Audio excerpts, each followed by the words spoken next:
ಇಂದು ನಾನು ಬಹುದೊಡ್ಡ ನಿರೀಕ್ಷೆ ಇಟ್ಟ ದಿನ. ಬೆಳಗ್ಗೆ ಬೇಗ ಎದ್ದು ಮನೆಯ ಒಳ ಹೊರಗು ಕಸ ಗುಡಿಸಿ ಹೊಸ್ತಲಿಗೆ ನೀರು ರಂಗೋಲಿಯನ್ನ ಹಾಕ್ತೆ. ಒಳಗೆ ಬಂದು ಮನೆಯನ್ನ ಒಪ್ಪವಾಗಿಸ್ತೆ. ನಂತರ ಅಡುಗೆ ಕೋಣೆಗೆ ಹೋಗಿ ಬೆಳಗಿನ ತಿಂಡಿಯನ್ನ ತಯಾರಿಸಿ ಹಾಟ್ ಬಾಕ್ಸ್ ನಲ್ಲಿ ಇಟ್ಟು ಬೇಗ ಸ್ನಾನ ಮುಗಿಸಿ ಇದ್ದುದ್ರಲ್ಲೇ ಚಂದವಾದ ಚೂಡಿ ಹಾಕೊಂಡೆ. ಹಣೆಗೆ ಸಾಸಿವೆ ಗಾತ್ರದ ಬೊಟ್ಟು, ಅದರ ಕೆಳಗೆ ಕುಂಕುಮ ಹಚ್ಚಿ ಕಣ್ಣಿಗೆ ಕಾಡಿಗೆ ಹಚ್ಚಿದ್ರೆ ನನ್ನ ಅಲಂಕಾರ ಮುಗೀತು. ನಾನಂತಹ ಹೇಳಿಕೊಳ್ಳುವಂತಹ ಚೆಲುವೆ ಅಲ್ಲ, ಆದ್ರೆ ಆಕರ್ಷಕ ರೂಪವಂತೂ ಹೌದು. ಹುಟ್ಟಿದ ಇಷ್ಟು ದಿನದಲ್ಲಿ ನಾನು ನನ್ನನ್ನೇ ನೋಡ್ಕೊಂಡಿದ್ದು ಇದೇ ಮೊದಲು. ಇದುವರೆಗೆ ನನ್ನ ನೋಟ ಕೇವಲ ನನ್ನ ಗುರಿಯೆಡೆಗೆ ಇತ್ತು. ಇಂದು ಆ ಗುರಿಯನ್ನ 90% ಮುಟ್ಟಿದ ದಿನ. ಹೌದು, ಇವತ್ತು ನನ್ನ ರಿಸಲ್ಟ್ ಅಂದ್ರೆ ನಾನು ಬರೆದ MBA ಪರೀಕ್ಷೆಯ ರಿಸಲ್ಟ್. ಪಾಸ್ ಆಗ್ತೀನಿ, ಅದು ಫಸ್ಟ್ ಕ್ಲಾಸ್ ನಲ್ಲಿ ಅಲ್ಲ, ಯೂನಿವರ್ಸಿಟಿಗೆ ಫಸ್ಟ್ ಬರುವ ಗುರಿ ಇತ್ತು. ಅದನ್ನ ನೋಡುವ ಕಾತುರ. ರಿಸಲ್ಟ್ ಬರಲು ಇನ್ನು 3 ಗಂಟೆಗಳ ಸಮಯವಿತ್ತು. ರಿಸಲ್ಟ್ ಬರುವ ದಿನ ಹಿಂದೆ ಎಂದಿಗಿಂತ ಬೇಗ ಎದ್ದು ಮನೆ ಕೆಲಸ ಮುಗಿಸಿದ್ದೆ. ದೇವರಿಗೊಂದು ಪ್ರದರ್ಶನೆ ಮಾಡಿ ನಮಸ್ಕರಿಸಿ ಬರ್ಬೇಕೆಂದೆನಿಸಿತ್ತು. ಅಮ್ಮನ ಕೋಣೆಯಲ್ಲೊಮ್ಮೆ ಹೆಣುಕಿ ಅಮ್ಮ ಇನ್ನೂ ಎದ್ದಿಲ್ಲ ಎಂಬುದನ್ನ ಖಚಿತಪಡಿಸಿಕೊಂಡು ಬಾಗಿಲು ಹಾಕಿಕೊಂಡು ದೇವಸ್ಥಾನಕ್ಕೆ ಹೊರಟೆ. ದೇಗುಲವೇನು ಹತ್ತಿರದಲ್ಲಿಲ್ಲ, ಅರ್ಧ ಕಿಲೋಮೀಟರ್ ಹೋಗ್ಬೇಕು. ಸರಿ ಸುಮಾರು 3 ಕಿಲೋಮೀಟರ್ ದಿವಸವೂ ನಡೆದ ನನಗೆ ಇದು ದೂರ ಅನಿಸ್ಲಿಲ್ಲ. ನಡೆಯುವುದು ನನ್ನ ಆರೋಗ್ಯ ಹಾಗೂ ಪರ್ಸ್ ಎರಡಕ್ಕೂ ಒಳ್ಳೆಯದು. ಜೊತೆಗೆ ನನ್ನ ಬಾಳಿನ ಅವಲೋಕನಕ್ಕೆ ಒಂದು ಅವಕಾಶ ಸಿಕ್ಕಂತಾಯ್ತು.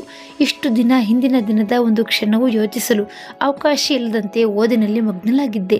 ಹಿಂದಾದರೂ ನೆನಪಿಸ್ಕೊಳ್ಬೇಕೆನ್ನಿಸ್ತು. ಅಮ್ಮ ಬೆಳ್ಳಿ, ಅವಳು ಹುಟ್ಟಿದಾಗ ಬೆಳ್ಳಗೆ ಮುದ್ದಾಗಿದ್ದಳು ಎಂದು ಆ ಹೆಸರಿಟ್ಟಿದ್ರಂತೆ ನನ್ನ ಅಜ್ಜಿ. ಆ ಹೆಸರಿಟ್ಟಾಗ ನೆಂಟರಿಷ್ಟರು ಅಪಹಾಸ್ಯ ಮಾಡಿದ್ರಂತೆ. ಎಂತಹ ಹೆಸರಿಟ್ಟಿದ್ದೀರಿ, ಇದು ನಮ್ಮ ಜಾತಿಯಲ್ಲಿ ಇಡುವ ಹೆಸರಲ್ಲ, ಮುಂದೆ ಅಂತಹ ಜಾತಿಗೆ ಮದುವೆ ಮಾಡಿಕೊಟ್ರೆ ಆ ಹೆಸರು ಸರಿ ಹೋಗುತ್ತದೆ ಎಂದು ನಕ್ಕಿದ್ರಂತೆ. ನನ್ನ ಅಪ್ಪ ಶಶಿ. ಅಪ್ಪ ಅಮ್ಮ ಒಂದೇ ಜಾತಿಗೆ ಸೇರಿದವರಲ್ಲ. ಅಮ್ಮ ಸಣ್ಣಳಿರ್ಬೇಕಾದ್ರೆ ಶಾಲೆಗೆ ಹೋಗುವಾಗ ಆದ ಅಪಘಾತದಲ್ಲಿ ತನ್ನ ಶ್ರವಣ ಶಕ್ತಿ ಕಳೆದುಕೊಂಡಿದ್ದಳಂತೆ. ಶ್ರವಣ ಶಕ್ತಿ ಇಲ್ಲದ ಕಾರಣ ಅಮ್ಮ ಬರುತ್ತಾ ಶಾಲಾ ಚಟುವಟಿಕೆಗಳಲ್ಲಿ ಆಸಕ್ತಿ ಕಳೆದುಕೊಂಡಳು. ನಂತರ ಯಾರ ಮಾತುಗಳು ಕೇಳದೆ ಅವಳು ಮಾತಾಡುವುದನ್ನೇ ನಿಲ್ಲಿಸಿಬಿಟ್ಟಳು. ಜೊತೆಗೆ ಹೊರಗಿನ ವಿಷಯಗಳ ಬಗ್ಗೆ ಕೇಳದೆ ಅವಳ ಬುದ್ಧಿ ಬೆಳವಣಿಗೆ 1ನೇ ತರಗತಿಯ ಮಗುವಿನ ಮಟ್ಟದಲ್ಲೇ ಇತ್ತು. ದೊಡ್ಡವಳಾಗ್ತಿದ್ರು ಅವಳ ಮನಸ್ಸು ಬುದ್ಧಿ ಮಟ್ಟ ಮಾತ್ರ ಮಗುವಿನ ಹಾಗೆಯೇ ಉಳಿದ್ಬಿಟ್ಟಿತ್ತು. ಅಜ್ಜಿ ಅವಳನ್ನ ಎಲ್ಲಿಗೂ ಕರೆದೊಯ್ತಿರ್ಲಿಲ್ಲ. ಆಕಸ್ಮಿಕವಾಗಿ ಯಾರಾದ್ರೂ ಅವಳಲ್ಲಿ ಮಾತಾಡ್ಸಿದ್ರೆ ಅವಳು ಉತ್ತರ ಕೊಡಲು ಹೊರಟರು ಸ್ವರ ಬರ್ತಿರ್ಲಿಲ್ಲ. ಸಣ್ಣದಾದ ಸದ್ದೊಂದು ಬರ್ತಿತ್ತು. ಅಮ್ಮಂಗೆ 2 ಅಣ್ಣಂದಿರು, 2 ತಮ್ಮಂದಿರು. ಅಣ್ಣಂದಿರಿಗೆ ತಮ್ಮ ಮುದ್ದಿನ ತಂಗಿಯ ಪರಿಸ್ಥಿತಿಯಿಂದ ದುಃಖವಾದರೆ ತಮ್ಮಂದಿರಿಗೆ ಅಕ್ಕನಿಗಾದ ಆಘಾತದ ಅರಿವಿರಲಿಲ್ಲ. ಕಾಲವು ದುಃಖವನ್ನ ಮರೆಸಿದ್ರು ಉನ್ನತಿಯನ್ನ ಮರೆಯದಂತೆ ಮಾಡಿತ್ತು. ನನ್ನ ಮಾವಂದಿರು ಚೆನ್ನಾಗಿ ಓದಿ ಒಳ್ಳೊಳ್ಳೆ ಕೆಲಸ ಮಾಡ್ತಿದ್ರು. ಸಣ್ಣ ಮಾವಂದಿರಿಬ್ರು ವಿದೇಶದಲ್ಲಿಯೇ ನೆಲೆ ಇರುವ ಸಿದ್ಧತೆಯಲ್ಲಿದ್ದರು. ದೊಡ್ಡ ಮಾವಂದಿರಿಬ್ರು ಇಲ್ಲಿಯೇ ಸರ್ಕಾರಿ ಕೆಲಸ ಗಿಟ್ಟಿಸಿಕೊಂಡಿದ್ದಲ್ಲದೆ ಅಜ್ಜನ ಜಮೀನನ್ನ ನೋಡ್ಕೊಂಡಿದ್ರು. ತನ್ನ ನ್ಯೂನತೆಗಳೊಂದಿಗೆ ಮದುವೆಯ ವಯಸ್ಸಿಗೆ ಬಂದಳು ನನ್ನಮ್ಮ. ಎಲ್ಲ ಸರಿ ಇರುವ ಹೆಣ್ಮಕ್ಳಿಗೆ ಮದುವೆ ಮಾಡಲು ಸಾಹಸ ಮಾಡುವ ಕಾಲವುದು. ಹಾಗಿರುವಾಗ ಈ ಕಿವುಡ ಮೂಗ ಕಮ್ಮಿ ಬುದ್ಧಿಮತ್ತೆಯ ಹುಡುಗಿಯನ್ನ ಮದುವೆಯಾಗಲು ಯಾರು ಮುಂದೆ ಬರ್ತಾರೆ? ಆದರೂ ದೊಡ್ಡ ಮಾವಂದಿರ ಹಠ ತಂಗಿಗೆ ಮದುವೆ ಮಾಡಿಯೇ ತೀರುತ್ತೇವೆ ಎಂದು. ಅವರ ಜಾತಿ ಅಲ್ಲದೆ ಬೇರೆ ಜಾತಿಯಲ್ಲಿನ ಹುಡುಗರನ್ನ ಹುಡುಕಲಾರಂಭಿಸಿದ್ರು. ಸಣ್ಣ ಮಾವಂದಿರಿಬ್ರು ನಮಗೆ ಹುಡುಗನನ್ನ ಹುಡುಕಲು ಬರಲು ಸಾಧ್ಯವಿಲ್ಲ, ಆದರೆ ನಮ್ಮ ಪಾಲಿನ ಜಮೀನನ್ನ ಅಕ್ಕನ ಹೆಸರಿಗೆ ಬರೆದು ಕೊಡ್ತೀವಿ ಎಂದ್ರು. ದೊಡ್ಡ ಮಾವಂದಿರು ತಂಗಿಯ ಹೆಸರಿಗೆ ಹಣವನ್ನ ಬ್ಯಾಂಕ್ ನಲ್ಲಿ ಇರಿಸಿದ್ರು. ಹಾಗೂ ಆ ಕಾಲಕ್ಕೆ ಸ್ವಲ್ಪ ಹೆಚ್ಚು ಎನಿಸುವಷ್ಟು ಚಿನ್ನದ ಒಡವೆಗಳನ್ನ ಮಾಡಿಸಿಟ್ರು. ಆಸ್ತಿ ಹಣ ಒಡವೆಗಾಗಿ ಆದ್ರೂ ಯಾರಾದ್ರೂ ಮದುವೆ ಆಗ್ಬೋದೆಂದು. ಹಾಗೂ ಹೀಗೂ ಒಬ್ಬ ಹುಡುಗ ಸಿಕ್ತ. ಆ ಹುಡುಗನೇ ನನ್ನ ಅಪ್ಪ. ಅಮ್ಮನ ಜಾತಿಗಿಂತಲೂ ಕೆಳ ಜಾತಿಯವನು. ಜೊತೆಗೆ ಮನೆಯಲ್ಲಿ ಕಿತ್ತು ತಿನ್ನುವ ಬಡತನ. ಬಗ್ಗಿದವನಿಗೆ ಗುದ್ದು ಎಂಬಂತೆ ಅಂತಹ ಬಡತನದಲ್ಲೂ ಸಾಲಾಗಿ 4 ಮದುವೆ ಪ್ರಾಯದ ತಂಗಿಯರು ಹಾಗೂ ಒಬ್ಬ ಅಕ್ಕ. ಅಪ್ಪ ಅಮ್ಮ ಬದುಕಿಲ್ಲ. ಅಕ್ಕನಿಗೆ ತನ್ನೊಟ್ಟಿಗೆ ಕೆಲಸ ಮಾಡೋನೊಂದಿಗೆ ಮದುವೆಯನ್ನು ಹಾಗೂ ಹೇಗೂ ಮಾಡಿದ್ದ. ತನ್ನ ಮದುವೆ ಪ್ರಾಯ ಕಳೀತಾ ಬಂದ್ರು ತಂಗಿಯರ ಮದುವೆ ಆಗದೆ ತಾನು ಮದುವೆ ಆಗದ ಪರಿಸ್ಥಿತಿಯಲ್ಲಿದ್ದ ಆತ. ಅಂತಹ ಸಂದರ್ಭದಲ್ಲಿ ಬಂದದ್ದೇ ಅಮ್ಮನ ಈ ನೆಂಟಸ್ತಿಕೆ. ಅವರು ಹುಡುಗಿಯ ಕುರಿತೆಲ್ಲ ತಿಳಿಸಿ ಒಂದೇ ಒಂದು ಷರತ್ತು ಹಾಕಿದ್ರು. ಅದೆಂದರೆ ಮದುವೆ ಆದ ಮೇಲೂ ಹುಡುಗಿಯನ್ನ ಗಂಡನ ಮನೆಗೆ ಕಳಿಸಲಾಗುವುದಿಲ್ಲ. ಬದಲಾಗಿ ಅವಳಿಗೆ ನೀಡಿದ ಜಮೀನು ನೋಡಿಕೊಂಡು ಅವಳ ಮನೆಯಲ್ಲೇ ಇರಬೇಕು. ಅವಳ ಅಪ್ಪ ಅಮ್ಮ ಕೂಡ ಅವಳ ಜೊತೆಯಲ್ಲಿ ಇರ್ತಾರೆ ಎಂದು. ದುಡ್ಡಿನ ಆಸೆಗೆ ಬಲಿಯಾಗಿ ಅವಳನ್ನ ಮದುವೆಯಾಗಿ ನಂತರ ಅವಳಿಗೆ ತೊಂದರೆ ಕೊಡದಂತೆ ನೋಡಿಕೊಳ್ಳಲು ಮಾವಂದಿರು ಮಾಡಿದ ನಿರ್ಧಾರ ಆಗಿತ್ತು ಅದು. ಆ ಹುಡುಗನಿಗೆ ತನ್ನ ಬಡತನಕ್ಕಿಂತ ಷರತ್ತು ದೊಡ್ಡದೆನ್ನಿಸ್ಲಿಲ್ಲ. ಯಾರದೋ ಜಮೀನಿನಲ್ಲಿ ಉಳುಮೆ ಮಾಡಿಕೊಂಡು ಅವರು ಕೊಟ್ಟ ಹಾಗ್ಲೋ ಹೀಗ್ಲೋ ಬೀಳುವ ಸ್ಥಿತಿಯಲ್ಲಿ ಇರುವ ಗುಡಿಸಲಿಗಿಂತ ತನ್ನ ಹೆಂಡತಿಯ ಮನೆಯಾದರೂ ಆದೀತು ಎಂಬ ಭಾವನೆ ಅವನಲ್ಲಿ ಮೂಡಿತು. ಜೊತೆಗೆ ಅವನದ್ದು ಒಂದು ಷರತ್ತು ಹಾಕಿದ. ಅವನ ತಂಗಿಯರು ಮದುವೆ ಆಗದೆ ಅವನು ಮದುವೆ ಆಗುವ ಹಾಗಿಲ್ಲ ಎಂದು. ನನ್ನ ಮಾವಂದಿರು ಒಪ್ಪಿದ್ರು. ಆ ಹುಡುಗನಿಗೆ ತನ್ನ ಅಕ್ಕ ತಂಗಿಯರಿಗೆ ಹುಡುಗನನ್ನ ಹುಡುಕಲು ಹೇಳಿದ್ರು. ಅದಕ್ಕೆ ಸಹಾಯ ಮಾಡುವುದಾಗಿ ಹೇಳಿದ್ರು. ನಂತರ ಒಂದೇ ವರ್ಷದಲ್ಲಿ ಎಲ್ಲರ ಮದುವೆಯನ್ನ ಅವನ ಜಾತಿಗೆ ಅಂತಸ್ತಿಗೆ ತಕ್ಕಂತೆ ಮಾಡಿದ. ತಂಗಿಯರ ಮದುವೆ ಆದ 1 ತಿಂಗಳಲ್ಲಿ ಅವನ ಮದುವೆ ನಿಗದಿಯಾಗಿತ್ತು. ಅಂತೆಯೇ ಮದುವೆ ದಿನ ಬಂದೇ ಬಂತು. ಹುಡುಗಿಯ ನ್ಯೂನತೆಯನ್ನ ಅವಳ ಅಣ್ಣಂದಿರು ಹೇಳಿದ ಕಾರಣ ಅವಳನ್ನ ನೋಡುವ ಕುತೂಹಲವಿರಲಿಲ್ಲ ಆತನಿಗೆ. ಅವನ ಕಡೆಯವರು ತುಂಬಾ ಜನವಿಲ್ಲದಿದ್ರು ಅಮ್ಮನ ಕಡೆ ತುಂಬಾ ಜನರಿದ್ರು. ಅಮ್ಮನ ಹೆಸರನ್ನ ವಿಕಲತೆಯನ್ನ ಆಡಿಕೊಂಡವರ ಎದುರಲ್ಲಿ ಅಮ್ಮನ ಮದುವೆ ಮಾಡಬೇಕೆಂಬ ಅಜ್ಜನ ಆಸೆಯಂತೆ ಮಾವಂದಿರು ಮದುವೆಯನ್ನ ಅದ್ದೂರಿಯಾಗಿ ಮಾಡಲು ಸಿದ್ಧತೆ ನಡೆಸಿದ್ರು. ಮದುವೆಯ ಶಾಸ್ತ್ರಗಳೆಲ್ಲವೂ ಅಮ್ಮನ ಕಡೆಯ ಸಂಪ್ರದಾಯದಂತೆ ನಡೆದಿತ್ತು. ಒಂದೊಂದೇ ಶಾಸ್ತ್ರಗಳನ್ನ ಮುಗಿಸಿ ಇನ್ನೂ ಅಂತರ್ಪಟ ಸರಿದಾಗ ಶಶಿ ತನ್ನ ಎದುರು ನಿಂತ ಹೆಣ್ಣನ್ನ ನೋಡಿ ದೇವರನ್ನ ಶಪಿಸದೇ ಇರಲಾಗ್ಲಿಲ್ಲ. ತಿದ್ದಿ ತೀಡಿದಂತ ಗೊಂಬೆಂತಹ ಹೆಣ್ಣು ತನ್ನೆದುರಿಗೆ ನಿಂತಿದ್ದಳು. ಆ ಹೆಣ್ಣು ಅಕ್ಷರಶಃ ಗೊಂಬೆ. ಸುಂದರ ಮೈಮಾಟ, ಗಂಧದ ಮೈಬಣ್ಣ, ಕಮಲದ ಕಣ್ಣುಗಳು, ಗುಲಾಬಿ ತುಟಿಗಳು ಎಲ್ಲವೂ ನೋಡಿದಷ್ಟು ಚಂದ. ಆದರೆ ಗೊಂಬೆಯಂತೆ ಮಾತು ಬರದ, ಕಿವಿ ಕೇಳದ ಮಂದ ಬುದ್ಧಿಯ ಹೆಣ್ಣು. ಅವಳೆಡೆಯಿಂದ ಕಣ್ಣು ತೆರೆದು ಅವಳ ಅಪ್ಪ ಅಮ್ಮನ ಮುಖವನ್ನೊಮ್ಮೆ ನೋಡಿದ. ಹೆಣ್ಣನ್ನ ನೋಡಿ ಮದುವೆ ಬೇಡ ಎಂದಾನು ಎಂಬ ಭಯದಲ್ಲಿ ಅವರು ನಿಂತಿದ್ರು. ಎಲ್ಲ ದೇವರ ಲೀಲೆ ಅಂದುಕೊಂಡು ದೇವರನ್ನ ನೆನೆಯುತ್ತಾ ಮುಂದಿನ ಶಾಸ್ತ್ರಗಳಲ್ಲಿ ತನ್ನನ್ನು ತೊಡಗಿಸಿಕೊಂಡ. ತನ್ನ ಬಾಳಲ್ಲಿ ವಿಧಿ ಬರೆದ ಬರಹವನ್ನ ಶಪಿಸಲು ಹೋಗದೆ ತನ್ನ ಪಾಲಿಗೆ ಬಂದಿದ್ದೇ ಪಂಚಾಮೃತ ಎಂದು ಭಾವಿಸಿ ಬಾಳಲಾರಂಭಿಸಿದ್ದ. ತನ್ನ ತಂಗಿಯರು ಅವರವರ ಸಂಸಾರದಲ್ಲಿ ಸುಖವಾಗಿರುವುದನ್ನು ಕಂಡು ತಾನು ಖುಷಿಯಾಗಿದ್ದ. ಅಕ್ಕ ಒಬ್ಬಳು ಮೊದಲೇ ಮದುವೆಯಾಗಿದ್ದ ಕಾರಣ ಅವಳು ಬಡತನದಲ್ಲೇ ಇದ್ದಳು. ಬಡವರಾದರೂ ಪರವಾಗಿರಲಿಲ್ಲ. ಅವಳ ಗಂಡ ಅವಳನ್ನು ಪ್ರೀತಿಯಿಂದಲೇ ನೋಡ್ಕೋತಿದ್ದ. ಆದರೆ ಅವಳಿಗೆ ಇತ್ತೀಚೆಗೆ ಆಸೆ ಅಲ್ಲ, ದುರಾಸೆ ಅಂದರೂ ತಪ್ಪಿಲ್ಲ. ತಂಗಿಯರು ಸುಖವಾಗಿದ್ದಾರೆ, ತಮ್ಮನೂ ಮದುವೆಯಾಗಿ ಸುಖವಾಗಿದ್ದಾನೆ, ಅಂತಹ ಹೆಣ್ಣನ್ನ ಮದುವೆಯಾಗಿದ್ದಾನೆ. ಅದಕ್ಕೆ ಅವರು ಅವನಿಗೆ ಎಷ್ಟು ದುಡ್ಡು ಕೊಟ್ಟರು ಸಾಲದು. ಆ ದುಡ್ಡನ್ನ ನನಗೆ ಕೊಟ್ಟರೆ ತಪ್ಪೇನು ಎಂಬ ಆಸೆ ಬರಲಾರಂಭಿಸಿತ್ತು. ಅದನ್ನ ತಮ್ಮನ ಮುಂದೆ ಹೇಳಿದಳು ಕೂಡ. ಆದರೆ ಅದನ್ನ ಶಶಿ ಒಪ್ಪಲಿಲ್ಲ. ಹೆಂಡತಿ ಕಡೆಯವರ ಋಣ ತನ್ನ ಮೇಲೆ ಇದೆ. ಮತ್ತೆ ಮತ್ತೆ ಆಸೆ ಪಡೋದು ತಪ್ಪು. ತನಗೆ ಇರಲು ಮನೆ, ಹೊಟ್ಟೆ ತುಂಬಾ ಒಳ್ಳೆಯ ಊಟ, ದಿನವೂ ಧರಿಸಲು ಶುಭ್ರವಾದ ಬಟ್ಟೆ, ಎಲ್ಲಕ್ಕಿಂತಲೂ ಮುಖ್ಯವಾಗಿ ಹೆಂಡತಿಯನ್ನ ನೋಡಿಕೊಳ್ಳಲು ಒಂದು ಜನ, ಇಷ್ಟೆಲ್ಲ ಇದ್ದು ಮತ್ತೆ ಮತ್ತೆ ಅವರಿಂದ ಏನಾದ್ರೂ ಬಯಸುವುದು ಸರಿಯಿಲ್ಲ ಎಂದು ಅವನ ಭಾವನೆ. ಅಕ್ಕನಿಗೆ ಸವಿನಯದಲ್ಲಿ ತಿಳಿಸಿದ್ದನು. ಆದರೂ ಅವಳು ಆಸೆ ಪಡೋದನ್ನ ಬಿಡ್ಲಿಲ್ಲ. ತಮ್ಮ ಅಂತಹ ಹೆಣ್ಣಿನ ಜೊತೆಗೆ ಎಂತಹ ಸಂಸಾರ ಮಾಡಿಯನು, ಮಕ್ಕಳು ಮರಿಯ, ಅವರಿಬ್ಬರ ನಂತರ ಆಸ್ತಿ ಹೇಗೋ ಅನಾಥವಾಗುತ್ತದೆ. ಅದನ್ನ ಅವರವರಿಗೆ ಕೊಡುವ ಬದಲು ನನಗೆ ಸ್ವಲ್ಪ ಕೊಟ್ರೆ ಆದೀತು ಎಂದು ಸಿಡಿಮಿಡಿಗೊಳ್ಳುವ ಅಕ್ಕನ ಈ ಬುದ್ಧಿಗೆ ಸೋತು ಕೊನೆಗೆ ಬೈದು ಬುದ್ಧಿ ಹೇಳಿದ್ದ. ಮನೆಗೆ ಬರಲ್ಲವೆಂಬ ಬೆದರಿಕೆ ಹಾಕಿದ್ದ. ಬೆದರಿಕೆಗೆ ಸೋತರು ಮನದಲ್ಲಿ ಹಾಗೆ ಆಸೆಯ ಪಸೆ ಉಳಿದಿತ್ತು. ಶಶಿಯ ಅತ್ತೆ ಮಾವ ಅಳಿಯ ಮಾಡಿದ ಉಪಕಾರದಿಂದ ಅವನನ್ನ ತಲೆ ಮೇಲೆ ಒತ್ತಿರುವ ದೇವರಂತೆ ತುಂಬಾ ಜತನದಿಂದ ಪ್ರೀತಿಯಿಂದ ನೋಡ್ಕೋತಿದ್ರು.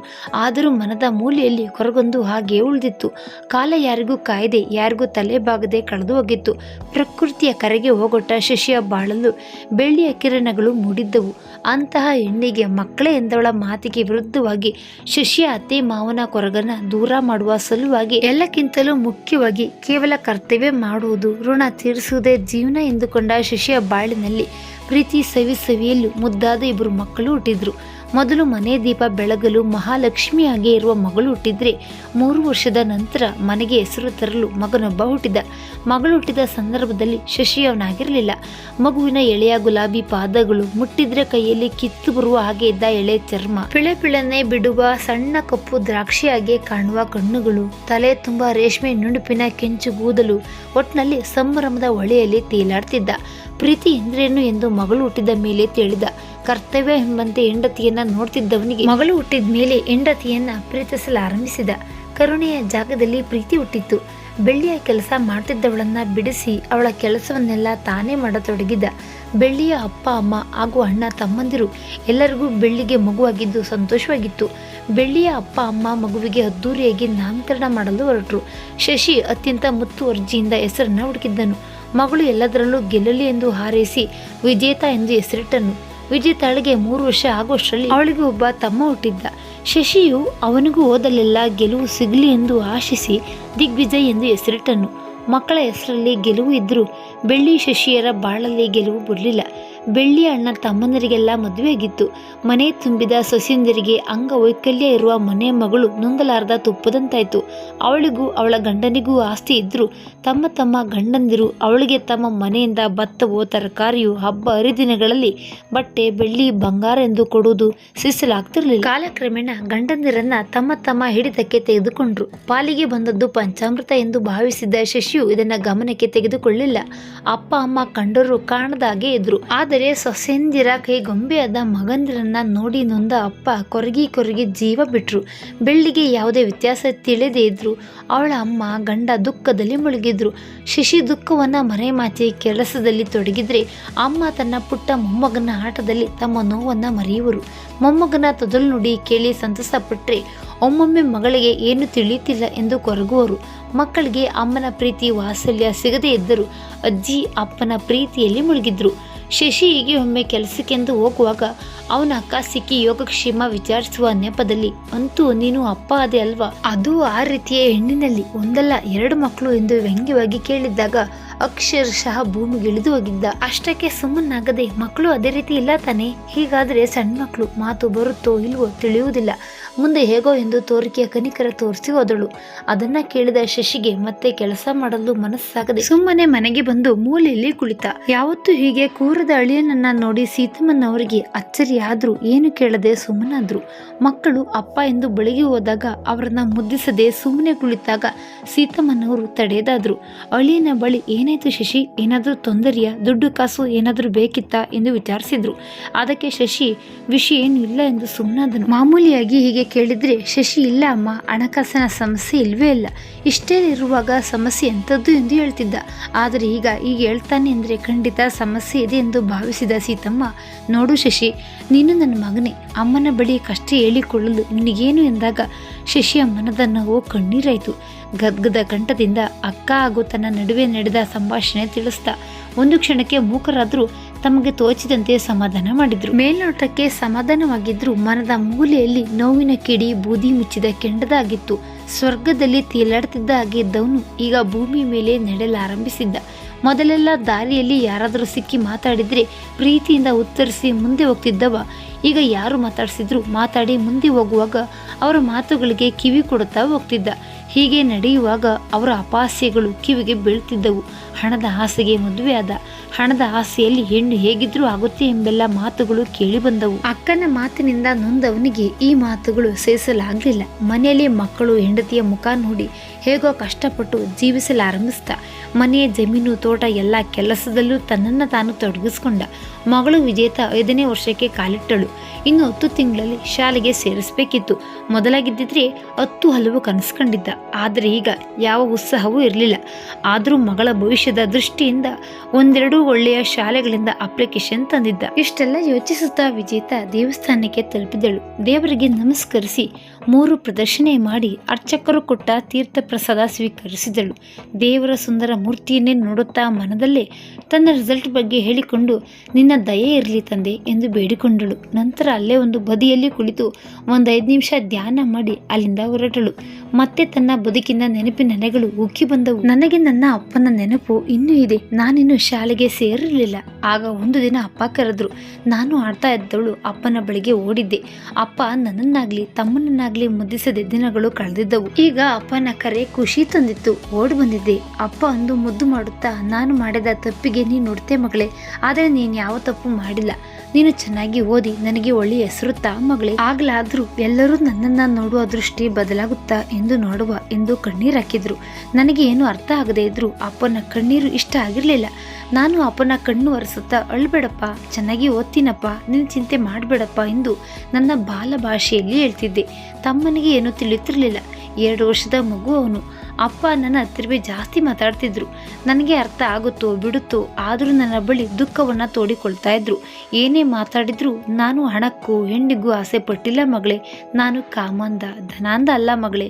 ಮೈ ತುಂಬ ಸಾಲ, ಮದುವೆ ವಯಸ್ಸಿನ ತಂಗಿಯರು, ಅದನ್ನು ಯೋಚಿಸಿ ಅವರಿಗೆ ಒಂದು ದಾರಿ ಆಗಲಿ ಎಂದು ಮದುವೆ ಆದಕ್ಕಂದ ಹಣದ ಮುಖ ನೋಡಿಯಲ್ಲ. ನಿಮ್ಮ ಅಮ್ಮನ ವಿಷಯದಲ್ಲಿ ತಪ್ಪು ಮಾಡಿದ್ನೇನು ಆ ಸಮಯದಲ್ಲಿ ತಪ್ಪು ಅಂತ ಅನ್ನಿಸ್ಲಿಲ್ಲ. ಈಗ ತುಂಬ ತಪ್ಪು ಮಾಡಿದ್ದೆ ಅನ್ನಿಸ್ತಿದೆ ಮಗಳೇ. ನಾನು ತಪ್ಪು ಮಾಡಿದೆ, ಆದರೆ ನೀನು ನೀನಲ್ಲ, ನೀನು ಚೆನ್ನಾಗಿ ಓದಿ ನಿನ್ನ ಜೀವನದಲ್ಲಿ ಗೆಲ್ಲು ಎಂದು ಹೇಳುತ್ತಲೇ ಇದ್ರು. ಹಾಗೂ ಹೀಗೂ ಜೂನ್ ಬಂತು. ನಾನು ಶಾಲೆಗೆ ಹೋಗ್ತಿದ್ದೆ.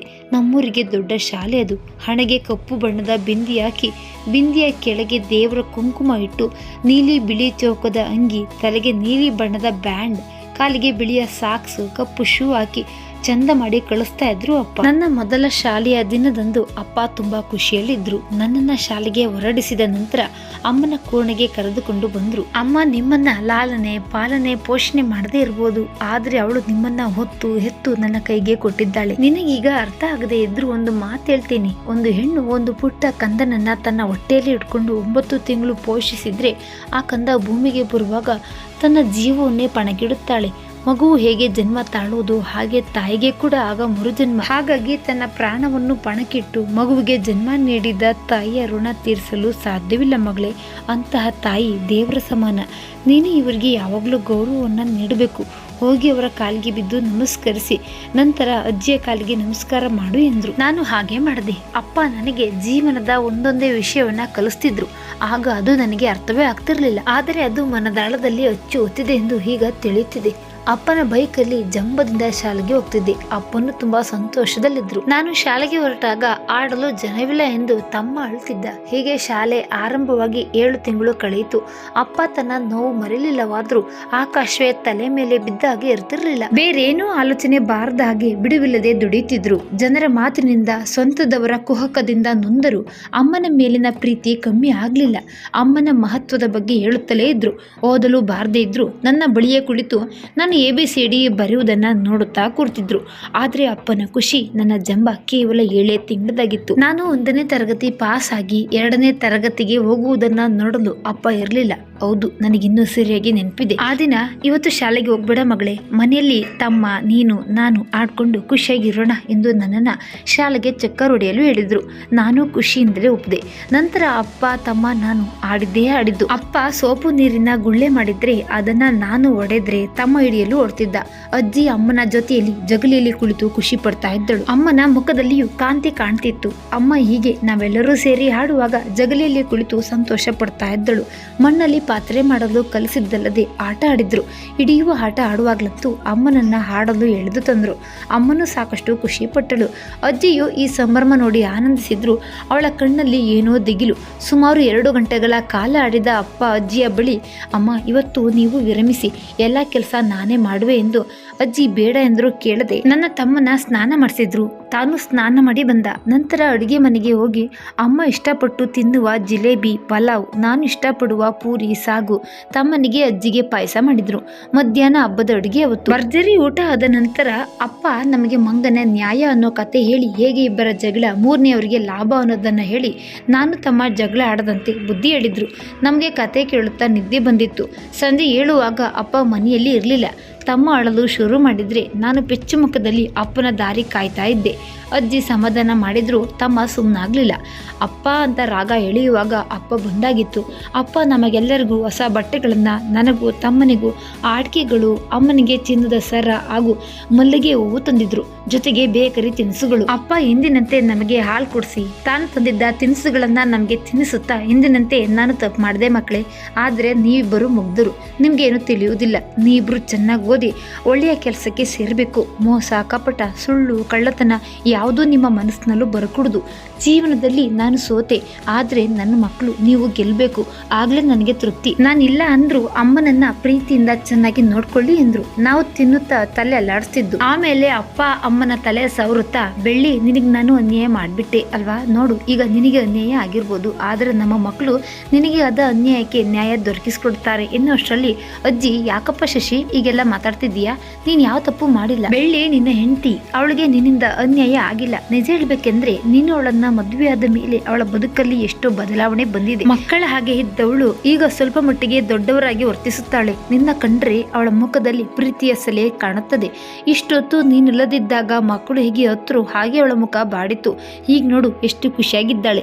ಮನೆಯಿಂದ ಹೊರಗೆ ಹೋಗದ ಅವಳು ನಿನ್ನ ಅಕ್ಕ ತಂಗಿಯರ ಮನೆಗೆ ಹೋಗುವಷ್ಟು ಚುರುಕಾಗಿದ್ದಾಳೆ. ಇನ್ನು ಏನ್ ಬೇಕಪ್ಪ, ಸುಮ್ಮನೆ ಕೊರಗಬೇಡ ಎಂದ್ರು. ಅಜ್ಜಿ ಅಷ್ಟು ಹೇಳುವುದನ್ನ ಕಿವಿ ಕೊಟ್ಟು ಕೇಳ್ತಿದ್ದ ಅಪ್ಪ ಏನನ್ನೋ ಹೇಳಲು ಬಾಯಿ ತೆರೆದ್ರು. ಆದ್ರೆ ಯಮಧರ್ಮರಾಯ ಅದಕ್ಕೆ ಮಾತನಾಡೋಕೆ ಅವಕಾಶ ಕೊಡಲಿಲ್ಲ. ಹೃದಯಾಘಾತ ಎಂಬ ಯಾವ ಪಾಶ ಬೀಸಿದ್ದ.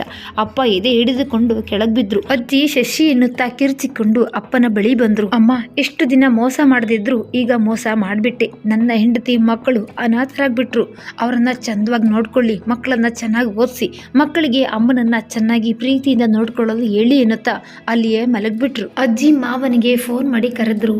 ಅಮ್ಮ ಕಣ್ಣು ದೊಡ್ಡದಾಗಿ ಹರಳಿಸಿಕೊಂಡು ಅಪ್ಪನನ್ನೇ ನೋಡ್ತಾ ಇದ್ರೆ ನಾವು ಅಜ್ಜಿ ಅಳುವುದನ್ನ ಕಂಡು ನಾವು ಜೋರಾಗಿ ಬಾಯಿ ತೆರೆದು ಅಳತೊಡಗಿದೆವು. ಮಾವ ಆಂಬ್ಯುಲೆನ್ಸ್ಗೆ ಕಾಲ್ ಮಾಡ್ಕೊಂಡೇ ಬಂದ್ರು. ಮಾವ ಅಲ್ಲ, ಆಂಬ್ಯುಲೆನ್ಸ್. ಡಾಕ್ಟರ್ ಬಂದ್ರು. ನನ್ನಪ್ಪ ಹೇಳಲಿಲ್ಲ. ಮಾವಂದಿರು ಅತ್ತೆಯಂದಿರು ಬಂದ್ರು. ಯಾರ್ಯಾರೋ ಬಂದ್ರು, ಏನೇನೋ ಮಾಡಿದ್ರು. ನನಗೆ ಏನು ತಿಳಿಯುತ್ತಿಲ್ಲ. ಕೊನೆಗೂ ಅಪ್ಪ ಹೇಳಲೇ ಇಲ್ಲ. ಅವತ್ತೆಲ್ಲರೂ ನಮ್ಮ ಮನೆಯಲ್ಲಿಯೇ ಇದ್ರು. ಒಂದಷ್ಟು ದಿನಗಳ ನಂತರ ನಾನು ಮತ್ತೆ ಶಾಲೆಗೆ ಹೋಗಲು ಆರಂಭಿಸಿದ್ದೆ. ಅಪ್ಪನ ಹಾಗೆ ಅಜ್ಜಿ ನನ್ನನ್ನ ಹೊರಡಿಸ್ಲಿಲ್ಲ. ಕಿರಿಕಿರಿ ಮಾಡುತ್ತಲೇ ಶಾಲೆಗೆ ನಡೆದೆ. ನನ್ನೊಬ್ಬಳನ್ನೇ ಕಳಿಸಲಾರದೆ ಅಜ್ಜಿ ತಮ್ಮನನ್ನು ಎತ್ತಿಕೊಂಡು ನನ್ನನ್ನ ಶಾಲೆಗೆ ಬಿಟ್ಟು ಬಂದ್ರು. ಅಜ್ಜಿ ದಿವಸವೂ ಬಿಟ್ಟು ಬರುವಾಗ ಅಮ್ಮ ಒಮ್ಮೆ ಮನೆಯಿಂದ ಹೊರಗೆ ಬಂದು ಏನೋ ಹುಡುಕ್ತಿದ್ರಂತೆ. ಅಪ್ಪನ ಬೈಕು ಮೇಲೆ ಹತ್ತಿ ಕುಳಿತಿದ್ರಂತೆ. ಒಮ್ಮೆ ತೋಟದಲ್ಲಿ ಕೈ ಸನ್ನೆಯಲ್ಲಿ ಮಾತಾಡ್ತಿದ್ರಂತೆ. ಇದೆಲ್ಲ ಎಷ್ಟೋ ದೊಡ್ಡವಳಾದ ಮೇಲೆ ಅಜ್ಜಿ ನನಗೆ ಹೇಳಿದ್ದು. ಅಪ್ಪನಿಲ್ಲದೆ ನಾನು ಓದಲು ಕೂತ ನೆನಪೇ ಇಲ್ಲ. ಹಾಗಿರುವಾಗ ಅಪ್ಪ ಈಗ ಎಲ್ಲಿ ಇಲ್ಲ. ನಾನು ಓದಿ ಬರೆದು ಮಾಡ್ತಿರಲಿಲ್ಲ. ನನ್ನ ಸಹಪಾಠಿಗಳಿಗೆಲ್ಲ ಹಾ ಇಂದ ಲಾದವರೆಗೆ ಬರ್ತಿತ್ತು. ಅಪ್ಪನಿಗೆ ಎದೆ ನೋವು ಬಂದಿದ್ದಾಗ ನನಗೆ ಆದಿಂದ ಮಾದವರ್ಗಷ್ಟೇ ಬರ್ತಿತ್ತು. ಆಮೇಲೆ ನಾನು ಕಲಿಯಲೇ ಇಲ್ಲ. ಬರೆಯಲು ಕೊಟ್ಟರೆ ಬರೆಯಲೂ ಇಲ್ಲ. ಇದರಿಂದ ಶಾಲೆಯಲ್ಲಿ ಶಿಕ್ಷಕರು ಅಜ್ಜಿಯನ್ನ ಕರೆತರಲು ಹೇಳಿದ್ರು. ನಾನು ಅಜ್ಜಿಗೆ ಹೇಳಲೇ ಇಲ್ಲ. ಮರುದಿನ ಶಾಲೆಯಲ್ಲಿ ಬೈದ್ರು. ಅಜ್ಜಿಯನ್ನ ಕರೆತರದೇ ಇದ್ರೆ ನಾಳೆಯಿಂದ ತರಗತಿಗೆ ಸೇರಿಸುವುದಿಲ್ಲ ಎಂದು ಬೆದರಿಸಿದ್ರು. ಮರುದಿನ ಅಜ್ಜಿ ಶಾಲೆಗೆ ಬಿಡಲು ಹೊರಡುವಾಗ ತಡೆದೆ. ಗಲಾಟೆ ಮಾಡಿ ನಾನೇ ಶಾಲೆಗೆ ಹೋಗುತ್ತೇನೆ ಎಂದು ಹೊರಟವಳು ತೋಟದ ಕೆರೆ ಕಟ್ಟೆಯಲ್ಲಿ ಹೋಗಿ ಕುಳಿತೆ. ನನ್ನ ಪರಿಸ್ಥಿತಿಯನ್ನ ನೆನೆದು ಜೋರಾಗಿ ಅಳಲು ಆರಂಭಿಸಿದೆ. ಮಾವನ ಮನೆ ದೂರ ಆದರೂ ತೋಟ ಎಲ್ಲ ನಮ್ಮ ಮನೆಗೆ ಹತ್ತಿರದಲ್ಲಿತ್ತು. ಯಾವಾಗಲೂ ತೋಟದಲ್ಲಿ ತಿರುಗುವ ಮಾವ ನನ್ನ ಅಳುವ ಸುದ್ದಿಗೆ ಹುಡುಕಿಕೊಂಡು ಬಂದ್ರು. ಅವರ ಕಣ್ಣಿಗೆ ನಾನು ಕಂಡೆ. ತಂಗಿಯ ಮಗಳು ಶಾಲೆಗೆ ಹೋಗದೆ ತೋಟದಲ್ಲಿ, ಅದು ಕೆರೆ ಕಟ್ಟೆಯಲ್ಲಿ ಕುಳಿತಾಗ ಗಾಬರಿಯಾಗಿ, ವಿಜಿ ಪುಟ್ಟ ಏನಿತ್ತು ಕಂದ, ಶಾಲೆಗೆ ಯಾಕೆ ಹೋಗಿಲ್ಲ ಎನ್ನುವಾಗ ಮಾವ ಎಂದು ಅಳಲು ಆರಂಭಿಸಿದೆ. ವಿಜಿ ಅಮ್ಮ ವಿಜೇತ ಏನಾಯ್ತು, ಯಾಕೆ ನನ್ನ ಕರೆದೆ, ಯಾಕೆ ಕಣ್ಣಲ್ಲಿ ನೀರು, ನಿನ್ನ ರಿಸಲ್ಟ್ ಬಂತ ಎಂದು ಗೇಟಿನ ಬಳಿ ನಿಂತ ಮಾವ ನನ್ನ ಕರೆದಾಗ ನಾನು ವಾಸ್ತವಕ್ಕೆ ಬಂದಿದ್ದೆ. ನನ್ನ ಬಾಲ್ಯ ಅಪ್ಪ ಎಲ್ಲ ನೆನಪಾದಾಗ ನನಗರಿಯದಂತೆ ನಾನು ಸಣ್ಣಗೆ ಅಳುತ್ತಲಿದ್ದೆ. ಮಾವನ ಮನೆಯ ಬಳಿಯೇ ನಮ್ಮ ಮನೆಯೂ ಇದ್ದ ಕಾರಣ ನಾನು ಅಳುತ್ತಾ ಬಂದಿದ್ದು ಮಾವ ನೋಡಿ ಗೇಟಿನ ಬಳಿ ಬಂದಿದ್ರು. ಇಲ್ಲ ಮಾವ, ರಿಸಲ್ಟ್ ಇನ್ನೂ ಬಂದಿಲ್ಲ. ದೇವಸ್ಥಾನಕ್ಕೆ ಹೋಗಿ ಬಂದೆ. ಅಪ್ಪನ ನೆನಪಾಯಿತು. ಅವತ್ತು ಶಾಲೆಗೆ ಹೋಗದೆ ಕೆರೆ ಕಟ್ಟೆಯಲ್ಲಿ ಕುಳಿತು ಕಣ್ಣೀರು ಹಾಕಿದ್ದು ನೆನಪಾಗಿ ಅಳು ಬಂತು ಮಾವ ಎಂದು ಹೆದರಿದ್ದ ಮಾವನಿಗೆ ಸಮಾಧಾನ ಮಾಡಿದೆ. ಓ ಹಾಗ, ನೀನು ಅದೆಲ್ಲ ಕೆಟ್ಟ ಕನಸು ಅಂತ ಮರ್ತು ಬಿಡ್ಬೇಕಮ್ಮ. ಈಗ ನಿನಗೆ ಕೆಲಸ ಇದೆ, ಅದರಲ್ಲಿ ನಿನ್ನ ಗಮನವಿರಲಿ. ಇನ್ನೊಂದೆರಡು ವರ್ಷಗಳಲ್ಲಿ ಒಂದು ಒಳ್ಳೆಯ ಹುಡುಗನನ್ನ ನೋಡಿ ಮದುವೆ ಮಾಡಿಬಿಟ್ರೆ ನಿನ್ನ ಅಪ್ಪ ಹಾಗೂ ಅಜ್ಜಿ ಆತ್ಮಕ್ಕೆ ಎಂದು ಮಾವ ಹೇಳುವಾಗ ಮದುವೆಯ ವಿಷಯ ಕೇಳದ ಹಾಗೆ, ಮಾವ ಬನ್ನಿ ಇವತ್ತು ಬೆಳಗಿನ ತಿಂಡಿ ನಮ್ಮ ಮನೆಯಲ್ಲೇ ತಿನ್ನಿ, ಇಡ್ಲಿ ಮಾಡಿದ್ದೆ ಎಂದು ವಿಷಯಾಂತರ ಮಾಡಿದೆ. ಮಾವ ಓಹೋ ಇಡ್ಲಿಯಾ, ಸರಿ ನಡಿ, ಒಂದೆರಡು ಇಡ್ಲಿ ಸ್ವಾಹ ಮಾಡೋದೆ ಎನ್ನುತ್ತಾ ನನ್ನೊಂದಿಗೆ ಮನೆಗೆ ಬಂದ್ರು. ಅಮ್ಮ ಎದ್ದಿದ್ರು. ಮಾವ ನಮ್ಮ ಬೆಳಕ್ಕೆ ಎದ್ದಿದ್ದಾಳೆ ಎಂದ್ರು. ಓ ಮಾವ, ಒಂದು 5 ನಿಮಿಷ ಅಮ್ಮನ ಮುಖ ತೊಳೆಯುತ್ತೇನೆ ಎಂದು ಅಮ್ಮನನ್ನ ಕರೆದುಕೊಂಡು ಒಳ ಬಂದೆ. ಮುಖ ತೊಳೆಸಿದ ನಂತರ ಹೊರಗೆ ಮಾವನ ಹತ್ತಿರ ಬಿಟ್ಟು ಅಮ್ಮನಿಗೂ ಮಾವನಿಗೂ ತಟ್ಟೆಗಳಲ್ಲಿ ತಿಂಡಿ ಹಾಕಿಕೊಂಡು ಬಂದೆ. ಮಾವನಿಗೆ ತಿಂಡಿ ಕೊಟ್ಟು ಅಮ್ಮನ ಬಳಿ ಕುಳಿತು ಅಮ್ಮನಿಗೆ ನಾನೇ ತಿನ್ನಿಸ್ದೆ. ತಿಂಡಿ ತಿಂದ ನಂತರ ಮಾವ ಕಾಫಿ ಕುಡಿಯುತ್ತಾ, ವಿಜಿ ನಿಮ್ಮಪ್ಪ ನಿಮ್ಮಿಬ್ಬರಿಗೆ ಹೆಸರಿಡುವಾಗ ನೀವಿಬ್ಬರು ಚೆನ್ನಾಗಿ ಓದಿ ಜೀವನದಲ್ಲಿ ಗೆಲ್ಲಬೇಕು ಎಂದು ಆಶಿಸಿದ್ದ. ಇವತ್ತಿಗೆ ಅವನ ಆಸೆ ಈಡೇರಿದ ಹಾಗೆ ಇನ್ನು ಜೈ ಒಬ್ಬ ಓದಿದ್ರೆ ಅಪ್ಪನ ಆತ್ಮಕ್ಕೆ ಶಾಂತಿ ಸಿಗುತ್ತದೆ ಎಂದಾಗ, ಹೌದು ಮಾವ, ನನಗೆ ಕ್ಯಾಂಪಸ್ ಸೆಲೆಕ್ಷನ್ಲಿ ಸೆಲೆಕ್ಟ್ ಆಗಿ ಕೆಲಸ ಏನೋ ಸಿಕ್ತು. ನನ್ನ ಮಾರ್ಕ್ಸ್ ಚೆನ್ನಾಗಿದ್ದರೆ ಕೆಲಸ ಗಟ್ಟಿಯಾದ ಲೆಕ್ಕಕ್ಕೆ ಸಂಬಳವು ಜಾಸ್ತಿ ಆಗುತ್ತೆ. ನಂತರ ಒಂದು 3 ತಿಂಗಳಲ್ಲಿ ಬಡ್ತಿ ಕೊಡ್ತಾರೆ ಎಂದು ಹೇಳಿದೆ. ಒಳ್ಳೇದು ಪುಟ್ಟ, ಸರಿ ನೀನು ನಿಮ್ಮ ಅಮ್ಮನನ್ನ ನಮ್ಮ ಮನೆಯಲ್ಲಿ ಬಿಟ್ಟು ನಿನ್ನ ರಿಸಲ್ಟನ್ನು ನೋಡ್ಕೊಂಡು ಬಾ, ನನಗೆ ತೋಟದಲ್ಲಿ ಕೆಲಸ ಇದೆ ಎನ್ನುತ್ತಾ ಮಾವ ಹೊರಟರು. ನಾನು ತಿಂಡಿ ತಿಂದು ಅಮ್ಮನನ್ನ ಸ್ನಾನ ಮಾಡಿಸಿ ಅವರನ್ನ ಮಾವನ ಮನೆಗೆ ಕರೆದುಕೊಂಡು ಬಂದೆ. ಅತ್ತೆ ಕಾಫಿ ಕುಡಿಯುತ್ತಿದ್ರು. ಅತ್ತೆ ಬಳಿ ನನ್ನ ಫಲಿತಾಂಶ ಬರುವ ಬಗ್ಗೆ ತಿಳಿಸಿ ಅವರ ಕಾಲಿಗೆ ನಮಸ್ಕರಿಸಿದೆ. ಒಳ್ಳೆಯದಾಗ್ಲಿ ಎಂದಷ್ಟೇ ಅವರ ಬಾಯಲ್ಲಿ ಬಂದಿದ್ದು. ನಾನು ಅದಕ್ಕಿಂತ ಹೆಚ್ಚಾಗಿ ನಿರೀಕ್ಷೆಯಲ್ಲಿ ಇರಲೂ ಇಲ್ಲ. ಅಮ್ಮನ ಕಾಲಿಗೂ ನಮಸ್ಕರಿಸಿ ಅಲ್ಲಿಂದ ಹೊರಟೆ. ಕಾಲು ಮುಂದಕ್ಕೆ ಕಾಲೇಜಿನ ಕಡೆ ನಡೆದ್ರು ನನ್ನ ಮನಸ್ಸು ಗತಕಾಲಕ್ಕೆ ಓಡಿತು. ಕೆರೆ ಕಟ್ಟೆಯಿಂದ ನನ್ನನ್ನ ಕರೆದುಕೊಂಡು ಅವರ ಮನೆಗೆ ಹೋದ್ರು. ಅಲ್ಲಿ ತಲುಪುವವರೆಗೂ ಒಂದು ಮಾತಾಡಲಿಲ್ಲ. ಮನೆಗೆ ತಲುಪಿದ ನಂತರ ನನಗೆ ಬಿಸ್ಕತ್ ಚಾಕ್ಲೇಟ್ ಕೊಟ್ಟು ಟಿವಿ ನೋಡುವಂತೆ ಹೇಳಿದ್ರು. ಸ್ವಲ್ಪ ಟಿವಿ ನೋಡಿ ಖುಷಿಯಾದ ನಂತರ, ಏನಾಯ್ತು ಪುಟ್ಟ, ಯಾಕೆ ಶಾಲೆಗೆ ಹೋಗ್ತಿಲ್ಲ ಎಂದು ಕೇಳಿದ್ರು. ಟಿವಿ ಟಿವಿ ನೋಡುವ ಕಡೆ ಗಮನ ಇದ್ದ ಕಾರಣ ಟಿವಿ ನೋಡಿಕೊಂಡೇ ಶಿಕ್ಷಕರು ಅಜ್ಜಿಯನ್ನ ಕರೆದುಕೊಂಡು ಹೋಗಲು ಹೇಳಿದ್ದು. ಹೋಗದೇ ಇದ್ರೆ ಶಿಕ್ಷೆ ಕೊಡುವುದನ್ನು ಹೇಳಿದೆ.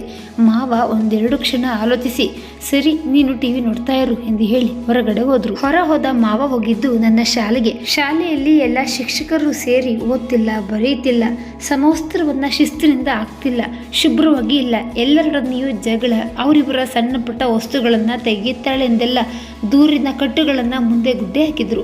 ಮಾವ ಅವಳಿನ್ನೂ 1ನೇ ತರಗತಿ ಓದುವ ಪುಟ್ಟ ಹುಡುಗಿ. ಅಪ್ಪನ ಹಗಲುವಿಕೆ, ಅಮ್ಮನ ಹೂನ ಎಂದು ನನ್ನ ಪರಿಸ್ಥಿತಿ ವಿವರಿಸಿದ್ರು. ತರಗತಿ 1 10 ಶಾಲೆಗೆ ಎಲ್ಲ ಒಂದೇ. ಮಕ್ಕಳು ಓದಿದ್ರೆ ಮಾತ್ರ ಶಾಲೆಯಲ್ಲಿ ಅವಕಾಶ ನೀಡುತ್ತದೆ, ಇಲ್ಲ ಎಂದಾದ್ರೆ ವರ್ಗಾವಣೆ ಪತ್ರ ಕೊಡುವುದು ಶತಸಿದ್ಧ ಎಂದ್ಬಿಟ್ರು. ಮಾವ ಅಲ್ಲಿಂದ ನಮ್ಮ ಮನೆಗೆ ಹೋಗಿ ಅಜ್ಜಿಗೆ ವಿಷಯ ತಿಳಿಸಿದ್ರು. ಅವ್ರೇನು ಮಾತಾಡಿಕೊಂಡ್ರು, ಅಲ್ಲಿ ಏನೇನು ನಡೆಯಿತು ನನಗೆ ತಿಳಿಯದು. ಆವತ್ತಿನಿಂದ ಶಾಲೆಯಿಂದ ಮಾವನ ಮನೆಗೆ ಬಂದು ಆವತ್ತೇ ಪಾಠಗಳನ್ನು ಕಲಿತು ನಂತರ ಹೋಮ್ವರ್ಕ್ ಮುಗಿಸಿ ಮತ್ತೆ ನಮ್ಮ ಮನೆಗೆ ಬರ್ತಿದ್ದಿ. ಮಾವ ಗೇಟಿನ ಸಮೀಪವೇ ಇದ್ದ ಹಳೆಯ ಮನೆಯನ್ನ ರಿಪೇರಿ ಮಾಡಿಸ್ತಿದ್ರು.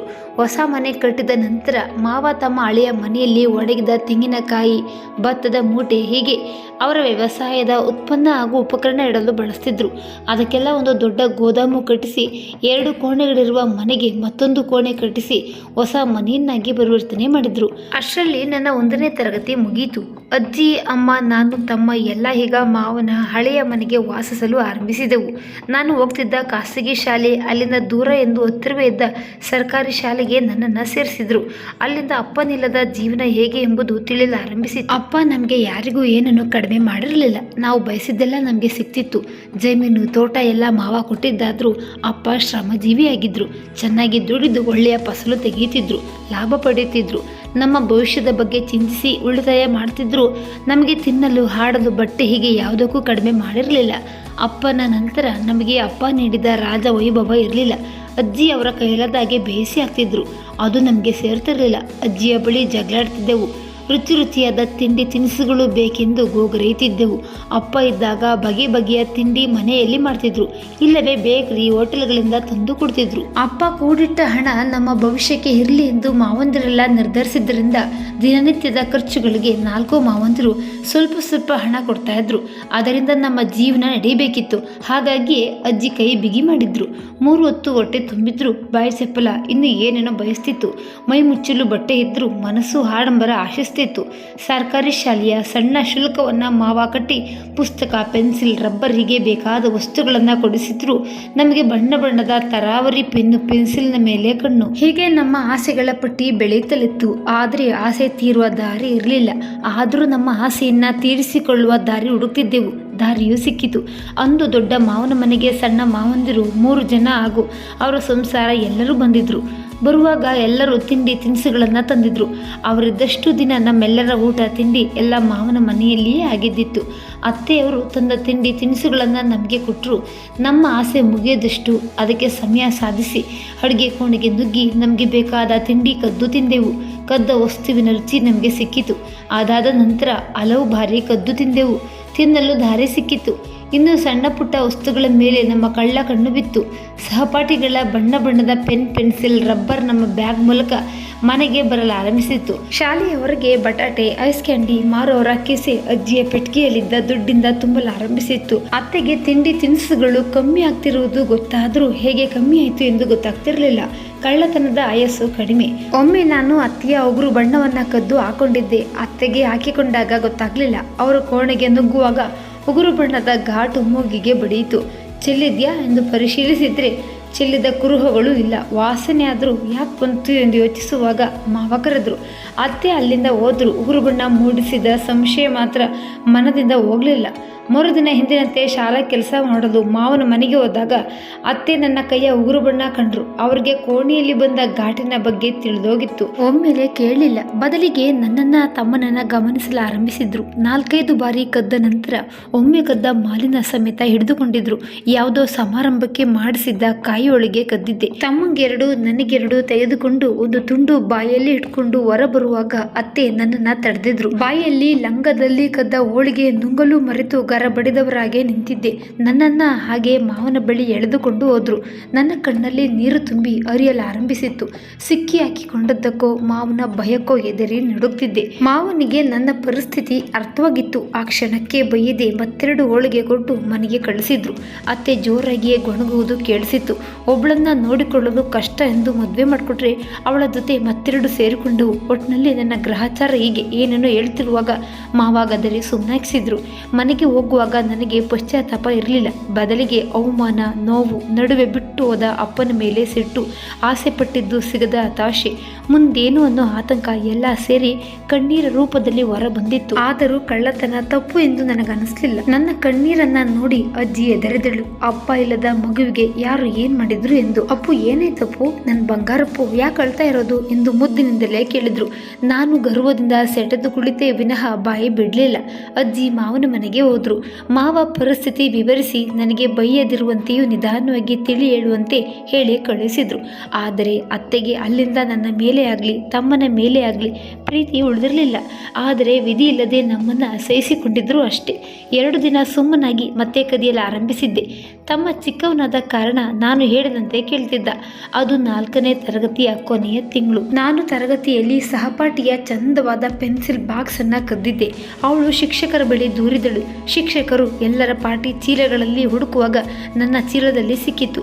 ನಾನು ಏನು ಹರಿಯದ ಹಾಗೆ ನಿಂತೆ. ನನ್ನ ಕೇಳಿ ಪ್ರಯೋಜನ ಇಲ್ಲವೆಂದರಿತ ಶಿಕ್ಷಕರು ಆ ಬಾಕ್ಸನ್ನು ಅವಳಿಗೆ ಕೊಟ್ಟು ಸಮಾಧಾನ ಮಾಡಿದ್ರು. ಎಲ್ಲ ಸರಿ ಹೋಯ್ತು ಎಂದು ನೆಮ್ಮದಿಯಾಯಿತು. ಆದರೆ ಆ ನೆಮ್ಮದಿಯು ಸಂಜೆ ಮನೆಗೆ ಹೋಗುವಾಗ ಇರಲಿಲ್ಲ. ನನ್ನ ಜೊತೆಗೆ ಶಿಕ್ಷಕರು ಬಂದರು. ಅವರು ನಮ್ಮ ಮಾವನ ಗೆಳೆಯರೂ ಆದ ಕಾರಣ ಗೆಳೆಯನ ಮನೆಗೆ ಬರುತ್ತಾರೆ ಅಂದ್ಕೊಂಡಿದ್ದೆ. ಶಿಕ್ಷಕರು ಮಾವನ ಜೊತೆ ಏನು ಮಾತಾಡ್ತಿದ್ರು. ಮಾತಿನ ನಡುವೆ ಆಗಾಗ ನನ್ನನ್ನು ನೋಡ್ತಾ ಇದ್ರು. ನಂತರ ನನ್ನನ್ನು ಅವರ ಬಳಿ ಕರೆದ್ರು. ನೋಡು ಕಂದ, ಜೀವನ ನಾವೆಣಿಸಿದಷ್ಟು ಸುಲಭ ಅಲ್ಲ. ಜೀವನದಲ್ಲಿ ಗೆಲ್ಲಬೇಕೆಂದರೆ ನ್ಯಾಯ, ಸತ್ಯ, ಪ್ರಾಮಾಣಿಕತೆ ಎಂಬ 3 ಸೂತ್ರಗಳನ್ನು ಅಳವಡಿಸಿಕೊಂಡು ಅದರಂತೆ ನಡೆದರೆ ಒಂದಲ್ಲ ಒಂದು ದಿನ ನಮಗೆ ಯಶಸ್ಸು ಸಿಕ್ಕಿಯೇ ಸಿಗುತ್ತದೆ. ಯಶಸ್ಸು ಸಿಕ್ಕಿದ ಮೇಲೆ ನಮಗೆ ಹಿಂದಿರುಗಿ ನೋಡಲು ಕೂಡ ಸಮಯ ಸಿಗುವುದಿಲ್ಲ. ನೀನು ಪ್ರಾಮಾಣಿಕತೆಯಿಂದ ಇದ್ದು ಅವರಿವರ ವಸ್ತುಗಳಿಗೆ ಆಸೆ ಪಡದೆ ಸತ್ಯ ನಿಷ್ಠೆಯಿಂದ ಇದ್ದು ಚೆನ್ನಾಗಿ ಓದಿದ್ರೆ ನಿನಗೆ ಒಳ್ಳೆಯ ಕೆಲಸ ಸಿಗುತ್ತದೆ. ಅದನ್ನು ಬಿಟ್ಟು ಈಗ ಓದದೆ ಅಲ್ಲಿ ಇಲ್ಲಿ ಕಂಡದ್ದನ್ನ ಯಾರ ಬಳಿಯೂ ಕೇಳದೆ ತೆಗೆದುಕೊಳ್ಳುವುದು, ಕೇಳಿದ್ರೆ ಸುಳ್ಳು ಹೇಳುವುದು ಎಲ್ಲ ಮಾಡಿದ್ರೆ ನಿನಗೆ ನಷ್ಟ. 1-2 ಬಾರಿ ಕದ್ರೆ ನಿನಗೆ ಬೇಕಾಗಿದ್ದು ಸಿಗ್ಬೋದು. ಆಮೇಲೆ ನೀನು ಕದಿಯುವ ಬಗ್ಗೆ ಎಲ್ಲರಿಗೂ ತಿಳಿದ್ರೆ ಅವರು ನಿನ್ನನ್ನ ನೋಡುವ ದೃಷ್ಟಿ ಬೇರೆ ಆಗ್ಬೋದು. ಆಮೇಲೆ ನಿನಗೆ ಕದಿಯಲು ಏನು ಸಿಗುವುದಿಲ್ಲ. ಆಗ ನಿನ್ನ ಮನಸ್ಸು ಬೇರೆ ರೀತಿಯಲ್ಲಿ ಯೋಚಿಸಲು ಆರಂಭಿಸುತ್ತದೆ. ಅದು ಹೋಗ್ಲಿ, ನಿನ್ನ ಅಪ್ಪನ ಆಸೆ ಏನಿತ್ತು ಅಂತ ಗೊತ್ತಿಲ್ವಾ? ಓದಿ ಒಳ್ಳೆಯ ಅಂಕಗಳನ್ನ ಗಳಿಸಿ ಒಳ್ಳೆಯ ಕೆಲಸಕ್ಕೆ ಸೇರಲಿ ಎಂದು ಆಶಿಸ್ತಿದ್ರು. ಮಕ್ಕಳು ಜೀವನದಲ್ಲಿ ಏನಾದರೂ ಸಾಧಿಸಿ ಒಳ್ಳೆಯ ಹೆಸರು ಮಾಡಬೇಕೆಂದು ಆಸೆ ಪಡ್ತಿದ್ರು.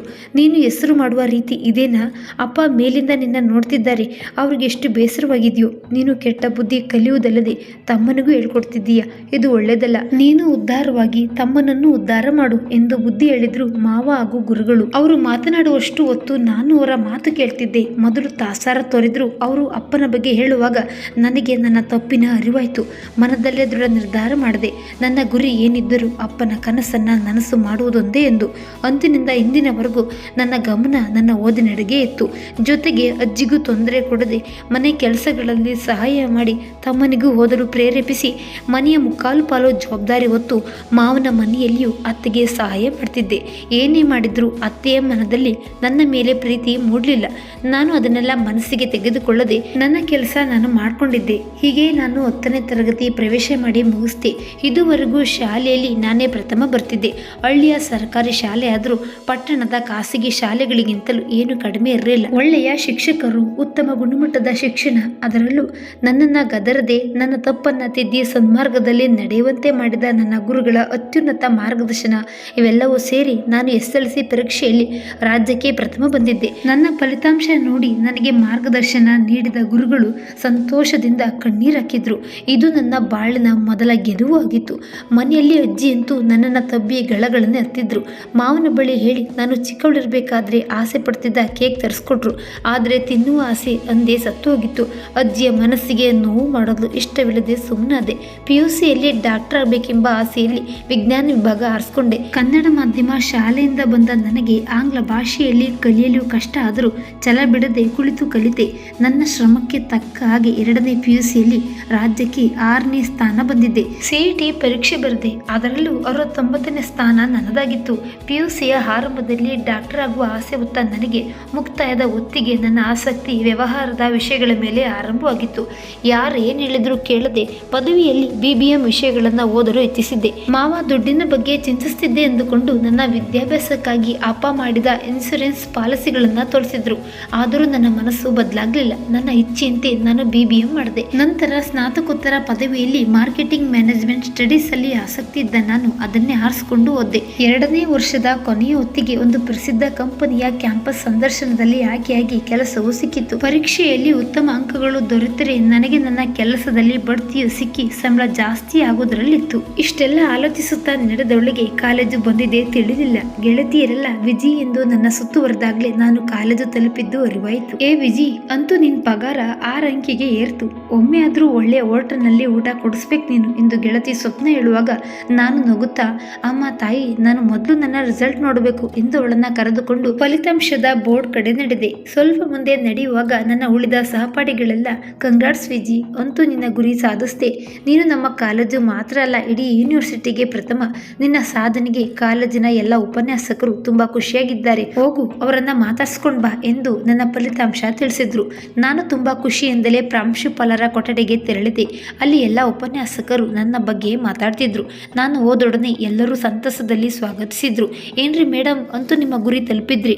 ನಮ್ಮ ಕಾಲೇಜಿಗೂ ಒಳ್ಳೆ ಹೆಸರು ತಂದ್ಕೊಟ್ರಿ. ಅಭಿನಂದನೆಗಳು ಎಂದು ಪ್ರಾಂಶುಪಾಲರು ಹೇಳಿದ್ರೆ ನೀವೇ ಸಿಹಿ ಕೊಡಬೇಕು, ಆದರೆ ನಾವೇ ಕೊಡ್ತೀವಿ ಬನ್ನಿ ಎಂದು ಮಾರ್ಕೆಟಿಂಗ್ ವಿಷಯವನ್ನ ಬೋಧಿಸುವ ಉಪನ್ಯಾಸಕರು ಹೇಳಿ ಅವರ ಮುಂದೆ ಇದ್ದ ಮೈಸೂರು ಪಾಕಿನ ಬಾಕ್ಸ್ ಅನ್ನ ನನ್ನ ಮುಂದೆ ಹಿಡಿದ್ರು.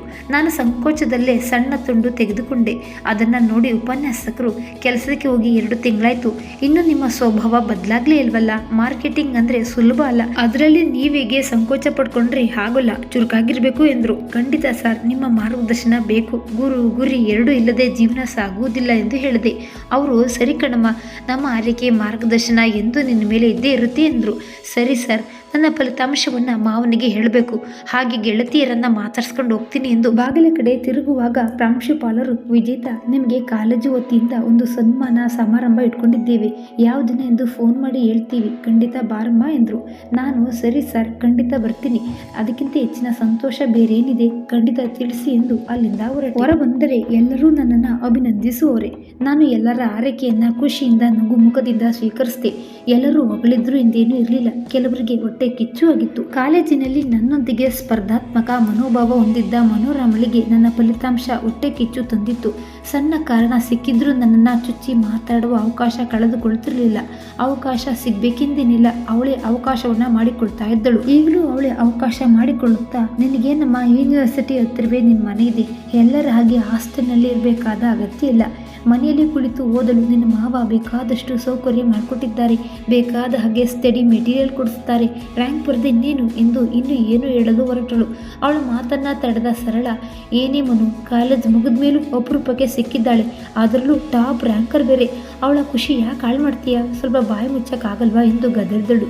ಮನೋರಮ ಸುಮ್ಮನಿರೋಳೇ ಅಲ್ಲ. ನನ್ನ ವಿಷಯಕ್ಕೆ ಅವರಿಬ್ಬರು ಕಿತ್ತಾಡತೊಡಗಿದ್ರು. ನಾನು ಮೊದಲು ಸರಳಳ ಬಾಯಿ ಮುಚ್ಚಿಸ್ದೆ. ಅವಳು ನನ್ನ ಮಾತಿಗೆ ಬೆಲೆ ಕೊಟ್ಟು ಸುಮ್ಮನಾದಳು. ಆದರೆ ಮನೋರಮ ಕೆರಳಿದ್ದಳು. ಅವಳು ಸರಳಳನ್ನ ಬಿಟ್ಟು ನನ್ನ ಬಳಿ ಜಗಳಕ್ಕೆ ನಿಂತಳು. ಮಾವ ಮತ್ತೆ ನನ್ನ ಶಿಕ್ಷಕರು ಸಣ್ಣವಳಿರ್ಬೇಕಾದ್ರೆ ಬುದ್ಧಿ ಹೇಳಿದ್ದಿದ್ದಾಗ ನನ್ನ ಜಗಳಗಂಟಿ ಬುದ್ಧಿಯು ಬಿಟ್ಟು ಹೋಗಿತ್ತು. ಅಂತೆಯೇ ನಾನು ಮನೋರಮಳನ್ನ ಬುದ್ಧಿ ಉಪಯೋಗಿಸಿ ಅವಳನ್ನ ಸಮಾಧಾನ ಮಾಡುವಷ್ಟರಲ್ಲಿ ಸಾಕಾಯ್ತು. ನಿನ್ನ ಅಂಕಗಳು ಕಮ್ಮಿ ಏನಲ್ಲ, ನೀನು ಡಿಸ್ಟಿಂಕ್ಷನಲ್ಲಿ ಪಾಸ್ ಆಗಿದ್ದೀಯ, ನಿನಗೂ ಒಳ್ಳೆಯ ಕಂಪನಿಯಲ್ಲಿ ಕೆಲಸ ಇದೆ, ಇದೆಲ್ಲ ನಮಗೂ ಖುಷಿ ತಾನೆ.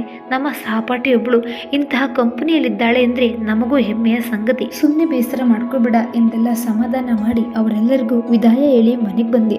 ಮನೆಗೆ ಬರುವಾಗ ಅಜ್ಜಿ ತಮ್ಮಂದಿರ ನೆನಪಾಯಿತು. ತಮ್ಮನಿಗೆ ಕೂಡಲೇ ಮೆಸೇಜ್ ಕಳಿಸ್ದೆ. ಅವನು MBBS 2ನೇ ವರ್ಷದಲ್ಲಿದ್ದ.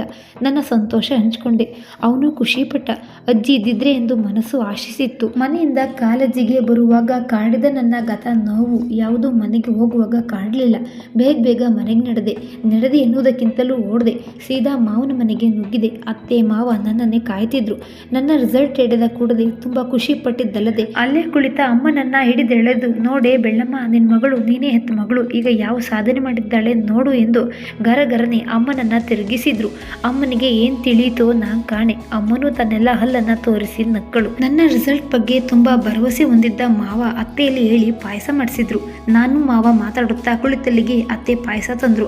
ಮಾವ ಅವರ ತಂಗಿಗೆ ಅವರ ಕೈಯಾರೆ ಪಾಯಸ ತಿನ್ನಿಸಿದ್ರು. ಅಮ್ಮನ ಮುಖದಲ್ಲಿ ಏನೋ ಒಂದು ಬದಲಾವಣೆ.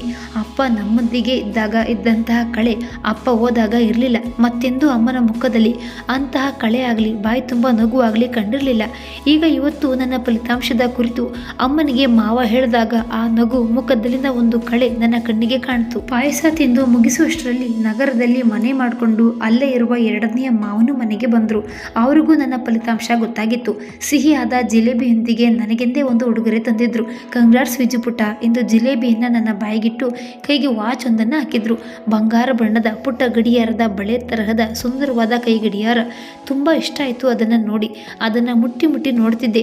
ಏನೋ ಅವರ್ಣನೀಯ ಸಂತಸ ಉಕ್ತಿತ್ತು ಮನದಲ್ಲಿ. ಅದನ್ನು ನೋಡ್ತಿದ್ದ ಸಣ್ಣ ಮಾವ, ನಿನಗೆ ಇದು ಸಣ್ಣ ಉಡುಗೊರೆ. ನಿನಗೆ ಅನುರೂಪನಾದ ಗಂಡನ್ನ ಹುಡುಗಿ ಮದುವೆ ಮಾಡಿದ್ರೆ ಅದು ನಿನ್ನ 4 ಮಾವಂದಿರ ಸಾರ್ಥಕ ಉಡುಗೊರೆ ಎಂದು ಹೇಳಿದ್ರೆ, ದೊಡ್ಡ ಮಾವ, ನಿನ್ನ ಅಪ್ಪ ನೀನು ಹುಟ್ಟಿದ ಕೂಡಲೇ ಕನಸು ಕಾಣಲಾರಂಭಿಸಿದ್ರು.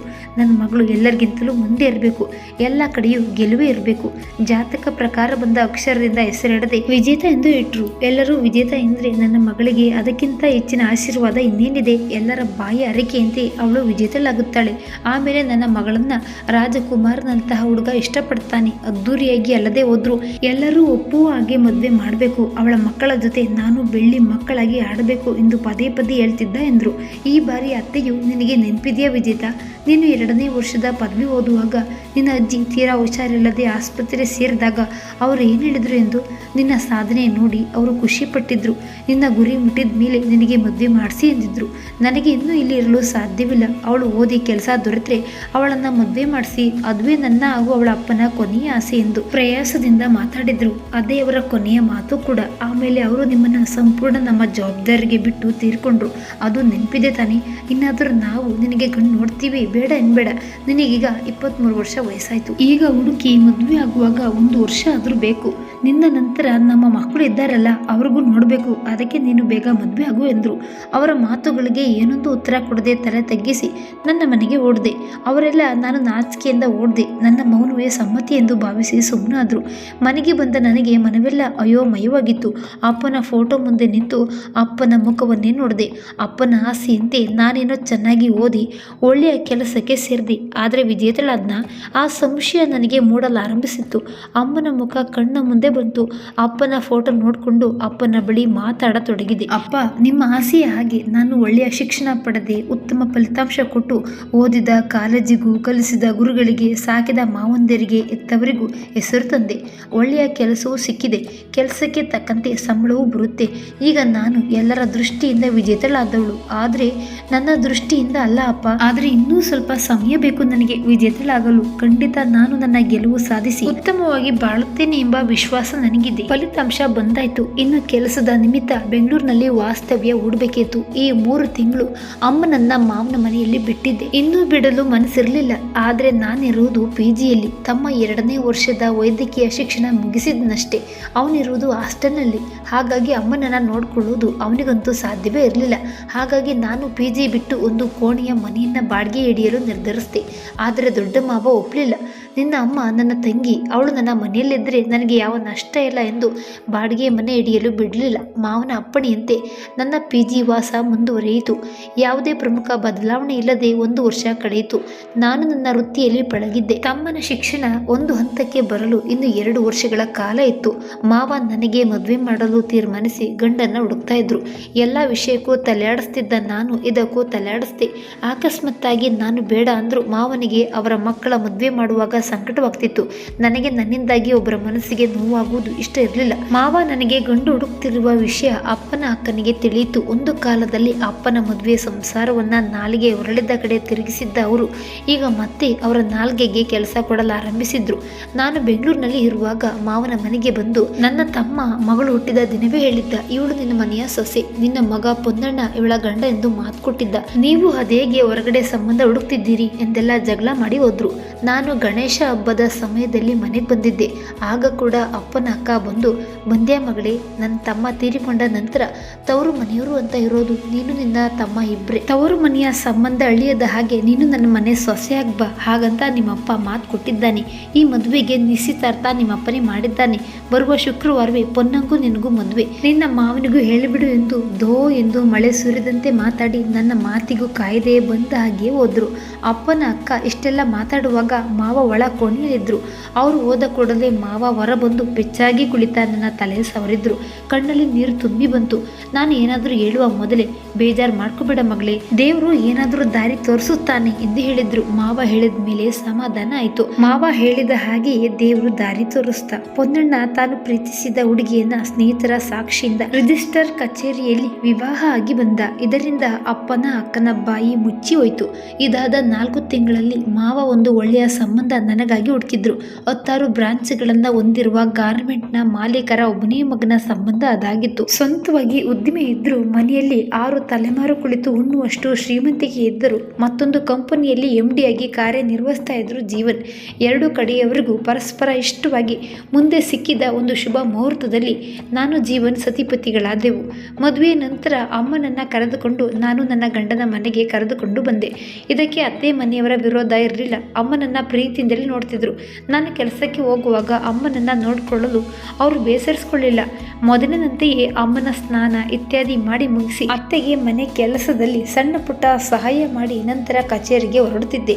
ಮದುವೆಯಾಗಿ 2 ವರ್ಷ ಕಳೆಯಿತು. ಮದುವೆಯ ಸಂಭ್ರಮವೇ ಮುಗಿದಿರಲಿಲ್ಲ. ಆ ಸಂಭ್ರಮಕ್ಕೆ ಕಳೆ ಕಟ್ಟುವಂತೆ ಮಗುವಿನ ಆಗಮನದ ಸೂಚನೆ ಸಿಕ್ಕಿತು. ಇದರ ನಡುವೆ ತಮ್ಮ ಜೈ ಹೆಚ್ಚಿನ ವ್ಯಾಸಂಗಕ್ಕಾಗಿ ವಿದೇಶಕ್ಕೆ ಹೋಗಿ ಓದುವ ತಯಾರಿ ನಡೆಸಿದ್ದ. ನಾನು ತಾಯಿಯಾಗುವ ಸುದ್ದಿ ಕೇಳಿ ಸಂಭ್ರಮಿಸಿದ್ದ. ಜೊತೆಗೆ ಬೇಸರವೂ ಮಾಡಿಕೊಂಡ. ಮಗು ಹುಟ್ಟುವ ಸಮಯದಲ್ಲಿ ನಾನು ಅಕ್ಕನ ಜೊತೆಗೆ ಇರುವುದಿಲ್ಲ ಎಂದು ತಳಮಳಗೊಂಡ. ಕಣ್ಣಿಗೆ ಕಣ್ರೆಪ್ಪೆಯಂತೆ ತನ್ನ ಅಕ್ಕನನ್ನ ನೋಡಿಕೊಳ್ಳುವ ಭಾವನಾ ಭರವಸೆ ಮೇಲೆ ವಿದೇಶಕ್ಕೆ ತೆರಳಿದ್ದ. ಮಗು ಬರುತ್ತಿದ್ರು ಕೆಲಸ ಬಿಡಬೇಕು ಎಂಬ ಭಾವನೆ ನನಗೆ ಬರಲಿಲ್ಲ. ಸ್ವಲ್ಪ ಕಸಿ ಬಿಸಿ ಅನಿಸಿದ್ರು ಕೆಲಸಕ್ಕೆ ಹೋಗಿ ಬರ್ತಿದ್ದೆ. ಅತ್ತೆ ಮಾತ್ರ ನನಗೆ ತೊಂದರೆ ಆಗಬಾರ್ದೆಂದು ಅಮ್ಮನನ್ನ ನೋಡಿಕೊಳ್ಳಲು ಒಂದು ಒಳ್ಳೆಯ ಪರಿಚಾರಿಕೆಯನ್ನ ನೇಮಿಸಿದ್ರು. ಈ ಮೊದಲು ಒಂದು ಸಾರಿ ನಾನು ಕೆಲಸಕ್ಕೆ ಸೇರಿದ ಹೊಸದರಲ್ಲಿ ಸೋದರ ಮಾವನಿಗೆ ಕಷ್ಟ ಆಗಬಾರ್ದೆಂದು ನಾನು ಕೆಲಸದವಳನ್ನ ನೇಮಿಸಿದ್ದಾಗ ಅಮ್ಮ ಗಲಾಟೆ ಮಾಡಿ ಅವಳು ಓಡಿ ಹೋಗುವ ಹಾಗೆ ಮಾಡಿದ್ರು. ಆದರೆ ಈ ಬಾರಿ ಅಮ್ಮ ಗಲಾಟೆ ಮಾಡಲಿಲ್ಲ. ಅಮ್ಮನಿಗೂ ನನ್ನ ಪರಿಸ್ಥಿತಿ ಗೊತ್ತಾಯ್ತೋ ಏನೋ, ಅದಕ್ಕೆ ಗಲಾಟೆ ಮಾಡಲಿಲ್ಲ. ವಾರಾಂತ್ಯದಲ್ಲಿ ನಾನು ಜೀವನ್ ಅಲ್ಲಿ ಇಲ್ಲಿ ಸುತ್ತಾಡ್ತಿದ್ದೆವು. ಹಾಗೆ ಸುತ್ತಾಡುವಾಗ ನನ್ನ ಕಣ್ಣಿಗೆ ಹೆಣ್ಣು ಮಗುವಿನ ಬಟ್ಟೆಗಳು, ಆಟಿಕೆಗಳು ಕಾಣ್ತಿತ್ತು. ಕೂಸು ಹುಟ್ಟುವ ಮುನ್ನ ಕುಲಾವಿ ಒರೆಸಿದ ಹಾಗೆ ಆಗಬಾರ್ದೆಂದು ಖರೀದಿ ಮಾಡ್ತಿರ್ಲಿಲ್ಲ. ಆದರೆ ಮನದ ತುಂಬ ಹೆಣ್ಣು ಕೂಸಿನ ಆಶೆಯಲ್ಲಿ ಇದ್ದೆ. ಯಾರಾದರೂ ಸುಖವಾಗಿ ಗಂಡು ಮಗುವನ್ನು ಇರು ಎಂದು ಆಶೀರ್ವಾದ ಮಾಡಿದರೆ ಆ ಕೋಪವನ್ನು ಮನೆಯಲ್ಲಿ ತೋರಿಸ್ತಿದ್ದೆ. ನನಗೆ ಕಷ್ಟ ಆದರೂ ತೊಂದರೆ ಇಲ್ಲ, ಹೆಣ್ಣು ಮಗುವೆ ಹುಟ್ಟಬೇಕು ಎಂದು ಆಸೆ ಪಡ್ತಿದ್ದೆ. ಗಂಡು ಮಗು ಆದರೆ ಅವರೇ ಸಾಕ್ಲಿ ಎಂದೆಲ್ಲ ರಂಪ ಎಬ್ಬಿಸ್ತಿದ್ದೆ. ಆದರೂ ಅತ್ತೆ ಒಂದು ಸಲವೂ ಬೈಲಿಲ್ಲ. ಜೀವನನ್ನ ತಮಾಷೆ ಮಾಡ್ತಿದ್ರು. ನಿನಗೆ ಗೋಲ್ಡ್ ಮೆಡಲ್ ಹೇಗೆ ಸಿಕ್ತು, ನೀನು ನಿಜವಾಗಿಯೂ ಮಾರ್ಕೆಟಿಂಗ್ ಮ್ಯಾನೇಜರ್ ಹೌದಾ ಅಂತೆಲ್ಲ ಛೇಡಿಸ್ತಿದ್ರು. ಯಾರು ಏನೆಂದರೂ ನಾನು ಮಾತ್ರ ಹೆಣ್ಣು ಮಗುವಿನ ಕನಸು ಕಾಣ್ತಿದ್ದೆ. ಅಂತೂ ಎಲ್ಲರೂ ಕಾಯುತ್ತಿದ್ದ ದಿನ ಬಂದೇ ಬಿಟ್ಟಿತ್ತು. ನನಗೆ ಬಿಟ್ಟು ಬಿಟ್ಟು ಹೊಟ್ಟೆ ನೋವು ಬರುವಾಗ ನೋವಿನ ಮಧ್ಯೆ ಅಮ್ಮನ ನೆನಪಾಗ್ತಿತ್ತು. ಹೊಟ್ಟೆ ಸಿಡಿದು ಚೂರಾಯಿತು ಎನ್ನುವಷ್ಟು ನೋವಾಗತೊಡಗಿತು. ನನ್ನ ಪುಟ್ಟ ಕಂದ ಹೊರಬರಲು ತೀವ್ರವಾಗಿ ಪ್ರಯತ್ನ ಪಡ್ತಿತ್ತು. ನನಗೆ ಮಗು ಒಂದು ಹೊರಬರುವ ಕಾರ್ಯ ಸಂಪೂರ್ಣ ತಿಳಿದರೂ ನೋವು ಸಹಿಸಲಾಗ್ತಿರ್ಲಿಲ್ಲ. ಆದರೆ ಅಮ್ಮ, ಅವಳಿಗೆ ಏನು ತಿಳಿಯುತ್ತಿರಲಿಲ್ಲ. ಅವಳು ತನ್ನ 2 ಹೆರಿಗೆ ನೋವನ್ನು ಹೇಗೆ ಸಹಿಸಿದಳೋ ಪಾಪ.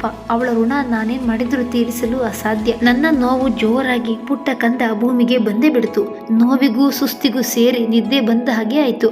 ಮಗಳೇ ಬಂದಿರುವಳು ಎಂಬ ತೃಪ್ತಿಯಿಂದ ಮಲಗಿದೆ. ಎಚ್ಚರವಾದಾಗ ನನ್ನ ಪಕ್ಕದ ತೊಟ್ಟಿಲು ಖಾಲಿ ಖಾಲಿ. ಅತ್ತೆ ಗಂಡ ಯಾರೂ ಇರಲಿಲ್ಲ. ಅತ್ತೆ ಎಂದು ಕೂಗಿ ಕರೆದೆ. ಪೆಚ್ಚು ಮೋರೆ ಹೊತ್ತು ಬಂದರು ಅತ್ತೆ. ಕೈಯಲ್ಲಿ ಮಗುವಿರಲಿಲ್ಲ. ನನ್ನ ಮುಖದಲ್ಲಿ ಕಾಣುವ ಆತಂಕ ಪ್ರಶ್ನೆಗೆ ಅತ್ತೆ ಮೇಲುದನಿಯಲ್ಲಿ ಗಂಡು ಮಗು ಎಂದರು. ನನ್ನ ಗಂಡ ಮಗುವನ್ನು ಹಿಡಿದುಕೊಂಡು ಮೆಲ್ಲನೆ ಮುಂದೆ ಬಂದರು. ಹೋದ ಜೀವ ಬಂದಾಗೆ ಆಯಿತು. ನನ್ನ ನೋವೆಲ್ಲ ಮರೆತೋಯ್ತು. ಮಗುವನ್ನೆತ್ತಿ ಅಪ್ಪಿ ಮುದ್ದಾಡುವ ಆಸೆ ಹುಕ್ಕಿ ಹರಿಯಿತು. ಮಗುವಿಗಾಗಿ ಕೈ ಚಾಚಿದೆ. ಜೀವನ್ ಕೂಡಲೇ ಮಗುವನ್ನು ನನ್ನ ಕೈಗೆ ಕೊಡಲಿಲ್ಲ. ತಾಯಿ ಮಗ ಮುಖ ನೋಡ್ಕೊಂಡ್ರು. ನನಗೆ ಅರ್ಥವಾಯ್ತು. ನಾನು ಗಂಡು ಮಗು ಬೇಡ ಹೇಳಿದ್ದು ನಿಜವೇ, ಆದರೆ ಈ ಪುಟ್ಟ ಕಂದಮ್ಮನ ನಾನೇ ಎತ್ತಿದ್ದು. ನನಗೆ ಇದರ ಮೇಲೆ ಯಾವ ಅಸಮಾಧಾನ ಇಲ್ಲ. ಕೊಡಿ ನನ್ನ ಪುಟ್ಟ ಕಂದನನ್ನ ಎಂದು ಹೇಳಿದ ಮೇಲೆ ಎಲ್ಲರ ಮುಖದಲ್ಲಿ ನೆಮ್ಮದಿ ಕಾಣಿಸ್ಕೊಳ್ತು. ಜೀವನ್ ಮಗುವನ್ನು ಒಮ್ಮೆ ಮುದ್ದಾಡಿ ನನ್ನ ಕೈಗೆ ನೀಡಿದ್ರು. ನಾನು ಮಗುವಿಗೆ ಹಾಲುಡಿಸಿ ಮನಸಾರೆ ಮುದ್ದಾಡಿದೆ. ಅದು ಹೊಟ್ಟೆಯಲ್ಲಿ ಇದ್ದಾಗ ಮಾಡಿದ ಗಲಾಟೆ ಎಲ್ಲ ಮರ್ತೋಗಿತ್ತು. 2 ದಿನಗಳ ಮಟ್ಟಿಗೆ ತಮ್ಮ ಜೈ ಬಂದಿದ್ದ. ಅವನಿಗೆ ಸಣ್ಣ ಮಗುವನ್ನು ನೋಡಿ ಸಂತೋಷ ಆಗಿತ್ತು. ಅವನ ಒತ್ತಡದ ಜೀವನದಲ್ಲಿ ಈ ಮಗು ಮನಸ್ಸಿಗೆ ಮುದ ನೀಡಿತು. ಅವನೇ ಮಗುವಿಗೊಂದು ಹೆಸರು ಸೂಚಿಸಿದ. ಎಲ್ಲರೂ ಖುಷಿಯಲ್ಲಿ ಇದ್ದ ಕಾರಣ ಸಂತೋಷ್ ಎಂದು ಹೆಸರಿಟ್ಟೆವು. ನನ್ನ ಸೋದರ ಮಾವ ನನ್ನ ಬಾಣತನಕ್ಕೆ ಕರೆದುಕೊಂಡು ಹೋಗಲು ಬಂದರು. ಆದರೆ ನನ್ನ ಅತ್ತೆ ಬಿಡ್ಲೇ ಇಲ್ಲ. ನಮಗೆ ಹೆಣ್ಣು ಮಕ್ಕಳಿಲ್ಲದ ಕಾರಣ ಸೊಸೆಯೇ ಮಗಳು, ಅವಳ ಬಾಣಂತನ ನಾನೇ ಮಾಡ್ತೀನಿ ಎಂದು ನಿರಾಕರಿಸಿದ್ರು. ಬಾಣತನ ಕಳೆದ ನಂತರ ಮಗುವನ್ನ ಅತ್ತೆಯ ಸುಪರ್ದಿಗೆ ವಹಿಸಿ ನಾನು ಮತ್ತೆ ಕೆಲಸಕ್ಕೆ ಹೋಗತೊಡಗಿದೆ. ಅತ್ತೆ ನನ್ನ ಅಮ್ಮನಿಗೆ ಮಗುವನ್ನ ತೋರಿಸಿ, ನೋಡಿ ನಿಮ್ಮ ವಿಜೇತಾಳ ಅಪ್ಪನೇ ಅವಳ ಹೊಟ್ಟೆಯಲ್ಲಿ ಹುಟ್ಟಿ ಬಂದಿದ್ದಾರೆ ಎಂದು ಅಮ್ಮನ ಮನಕ್ಕೆ ಮುಟ್ಟುವ ಹಾಗೆ ಹೇಳಿ ಮಗುವನ್ನ ಅಮ್ಮನಿಗೆ ಎತ್ತಲು ಕೊಟ್ಟರು. ಮೊದಲು ಸುಮ್ಮನೆ ಕಣ್ಣು ಬಿಟ್ಟು ನೋಡ್ತಿದ್ದ ಅಮ್ಮ ದಿನ ಕಳೆದಂತೆ ಮಗುವನ್ನ ಹಾಡಿಸಲು ಆರಂಭಿಸಿದ್ರು. ಅಮ್ಮನ ಮುಖದಲ್ಲಿ ಅಪ್ಪ ಇದ್ದಾಗ ಯಾವ ಖುಷಿ ಇತ್ತು ಆ ಖುಷಿ ಕಾಣ್ತಿತ್ತು. ಹೀಗೆ 3 ವರ್ಷ ಕಳೆಯಿತು. ಅಮ್ಮ ಮಗುವಿನೊಂದಿಗೆ ಮಗುವಾಗಿ ಆಡ್ತಿದ್ರು. ಜೈ ಶಿಕ್ಷಣ ಮುಗಿಸಿ ಅಲ್ಲಿಯೇ ಅವನ ವೈದ್ಯಕೀಯ ವೃತ್ತಿ ಆರಂಭಿಸಿದ. ಅವನಿಗೆ ಅವನದ್ದೇ ಸ್ವಂತವಾದ ನರ್ಸಿಂಗ್ ಹೋಮ್ ಅನ್ನು ಆರಂಭಿಸುವ ಉದ್ದೇಶ ಹೊಂದಿದ್ದ. ಅದಕ್ಕಾಗಿ ಉತ್ತಮ ತರಬೇತಿ ಪಡೆಯಲು ಅಲ್ಲಿಯೇ ಅವನು ಸೇವೆ ಸಲ್ಲಿಸುತ್ತಿದ್ದ. ಮದುವೆಯ ವಯಸ್ಸು ಅವನದ್ದು. ಮದುವೆಯ ಪ್ರಸ್ತಾಪ ಎತ್ತಿದ್ರೆ ನನಗೆ ಮದುವೆಯ ಆಸಕ್ತಿಯೇ ಇಲ್ಲ ಕಣೆ. ಯಾಕೋ ಏನೋ ಮದುವೆ ಅಂದರೆ ಒಂದು ರೀತಿಯ ವೈರಾಗ್ಯ ಮೂಡ್ತಿದೆ.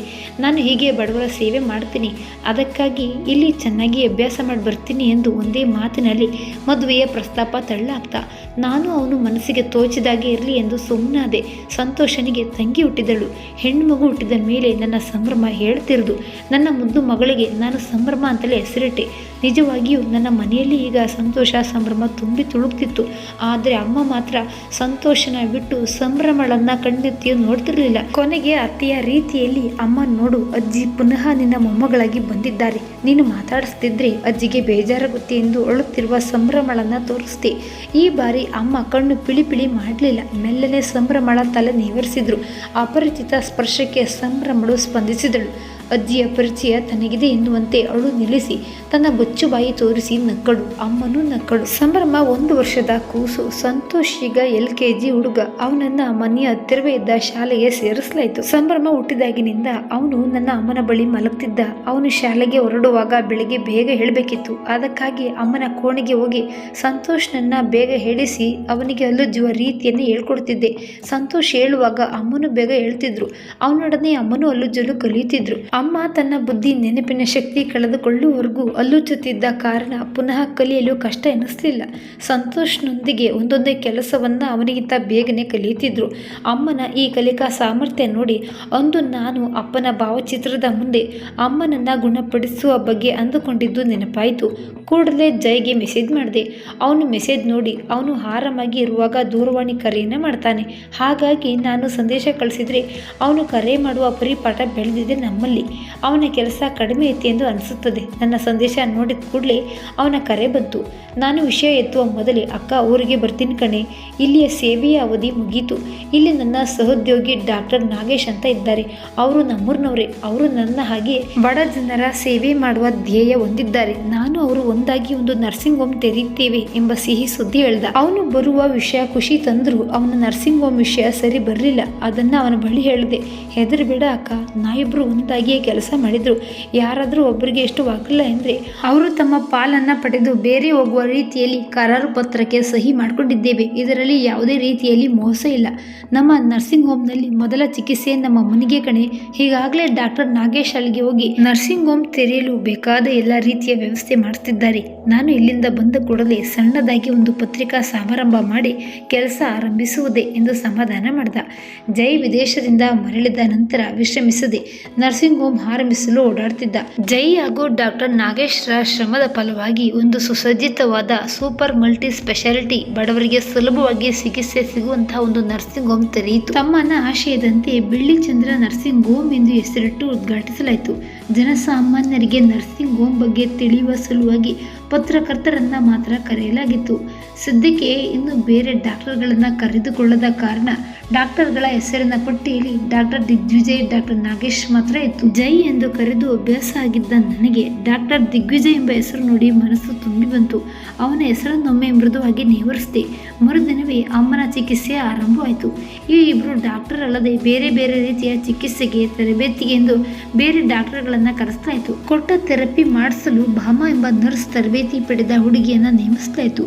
ಅದು ಶಿವನ ಇತಿಹಾಸ ಪ್ರಸಿದ್ಧ ದೇವಸ್ಥಾನ. ಸಂತೋಷ ಶೇರ್ವಾನಿ ಹಾಕಿಕೊಂಡು ಓಡಾಡ್ತಿದ್ರೆ ಸಂಭ್ರಮ ಜರಿ ಲಂಗ ರವಿಕೆ ಒಟ್ಟು ಸಂಭ್ರಮಿಸಿದ್ದಳು. ನಾನು ರಾಜ್, ಅತ್ತೆ, ಮಾವ ಎಲ್ಲ ಸೋದರ ಮಾವಂದಿರು ಹಾಗೂ ಅತ್ತೆಯಂದಿರು ಜೈ ಕೊಟ್ಟ ಹೊಸ ಬಟ್ಟೆಯನ್ನು ಹುಟ್ಟಿದ್ದೆವು. ಡಾಕ್ಟರ್ ನಾಗೇಶ್ ಸಾಂಪ್ರದಾಯಿಕ ಹುಡುಗಿಯಲ್ಲಿ ಓಡಾಡ್ತಿದ್ರು. ಜೈ ಮದುಮಗನ ಹುಡುಗಿಯಲ್ಲಿ ಮಿಂಚುತ್ತಿದ್ದ. ತಂದೆ ತಾಯಿ ಇಲ್ಲದ ಅನಾಥ ಹುಡುಗಿ ಭಾಮಾಳಿಗೆ ತಾನೇ ಅಮ್ಮನಾಗಿ ಮದುಮಗಳಾಗಿ ಸಿಂಗರಿಸಿ ಅವಳನ್ನ ಹಸೆಮಣೆಗೆ ಕರೆ ತರ್ತಿದ್ರು. ಹೌದು, ಅಮ್ಮನೇ ಮದುಮಗಳನ್ನ ಅಲಂಕರಿಸಿದ್ರು. ನನ್ನ ಕೋರಿಕೆಗೆ ಸ್ಪಂದಿಸಿದ ಜೈ ನನ್ನ ಗಮನಿಸುವಿಕೆಗೆ ತಕ್ಕಂತೆ ಅಮ್ಮನಿಗೆ ಚಿಕಿತ್ಸೆ ಥೆರಪಿ ನೀಡಿದ ಕಾರಣ ಅಮ್ಮನಲ್ಲಿ ಬದಲಾವಣೆ ಕಾಣಿಸಿಕೊಂಡಿತು. ಅಮ್ಮನ ಧ್ವನಿಪೆಟ್ಟಿಗೆ ಹಾನಿಯಾಗಿದ್ದ ಕಾರಣ ಮಾತು ಸ್ಪಷ್ಟವಾಗಿ ಬರಲಿಲ್ಲ. ಕಿವಿಗೆ ಶ್ರವಣ ಸಾಧನಗಳನ್ನು ಕೂರಿಸಲಾಯಿತು.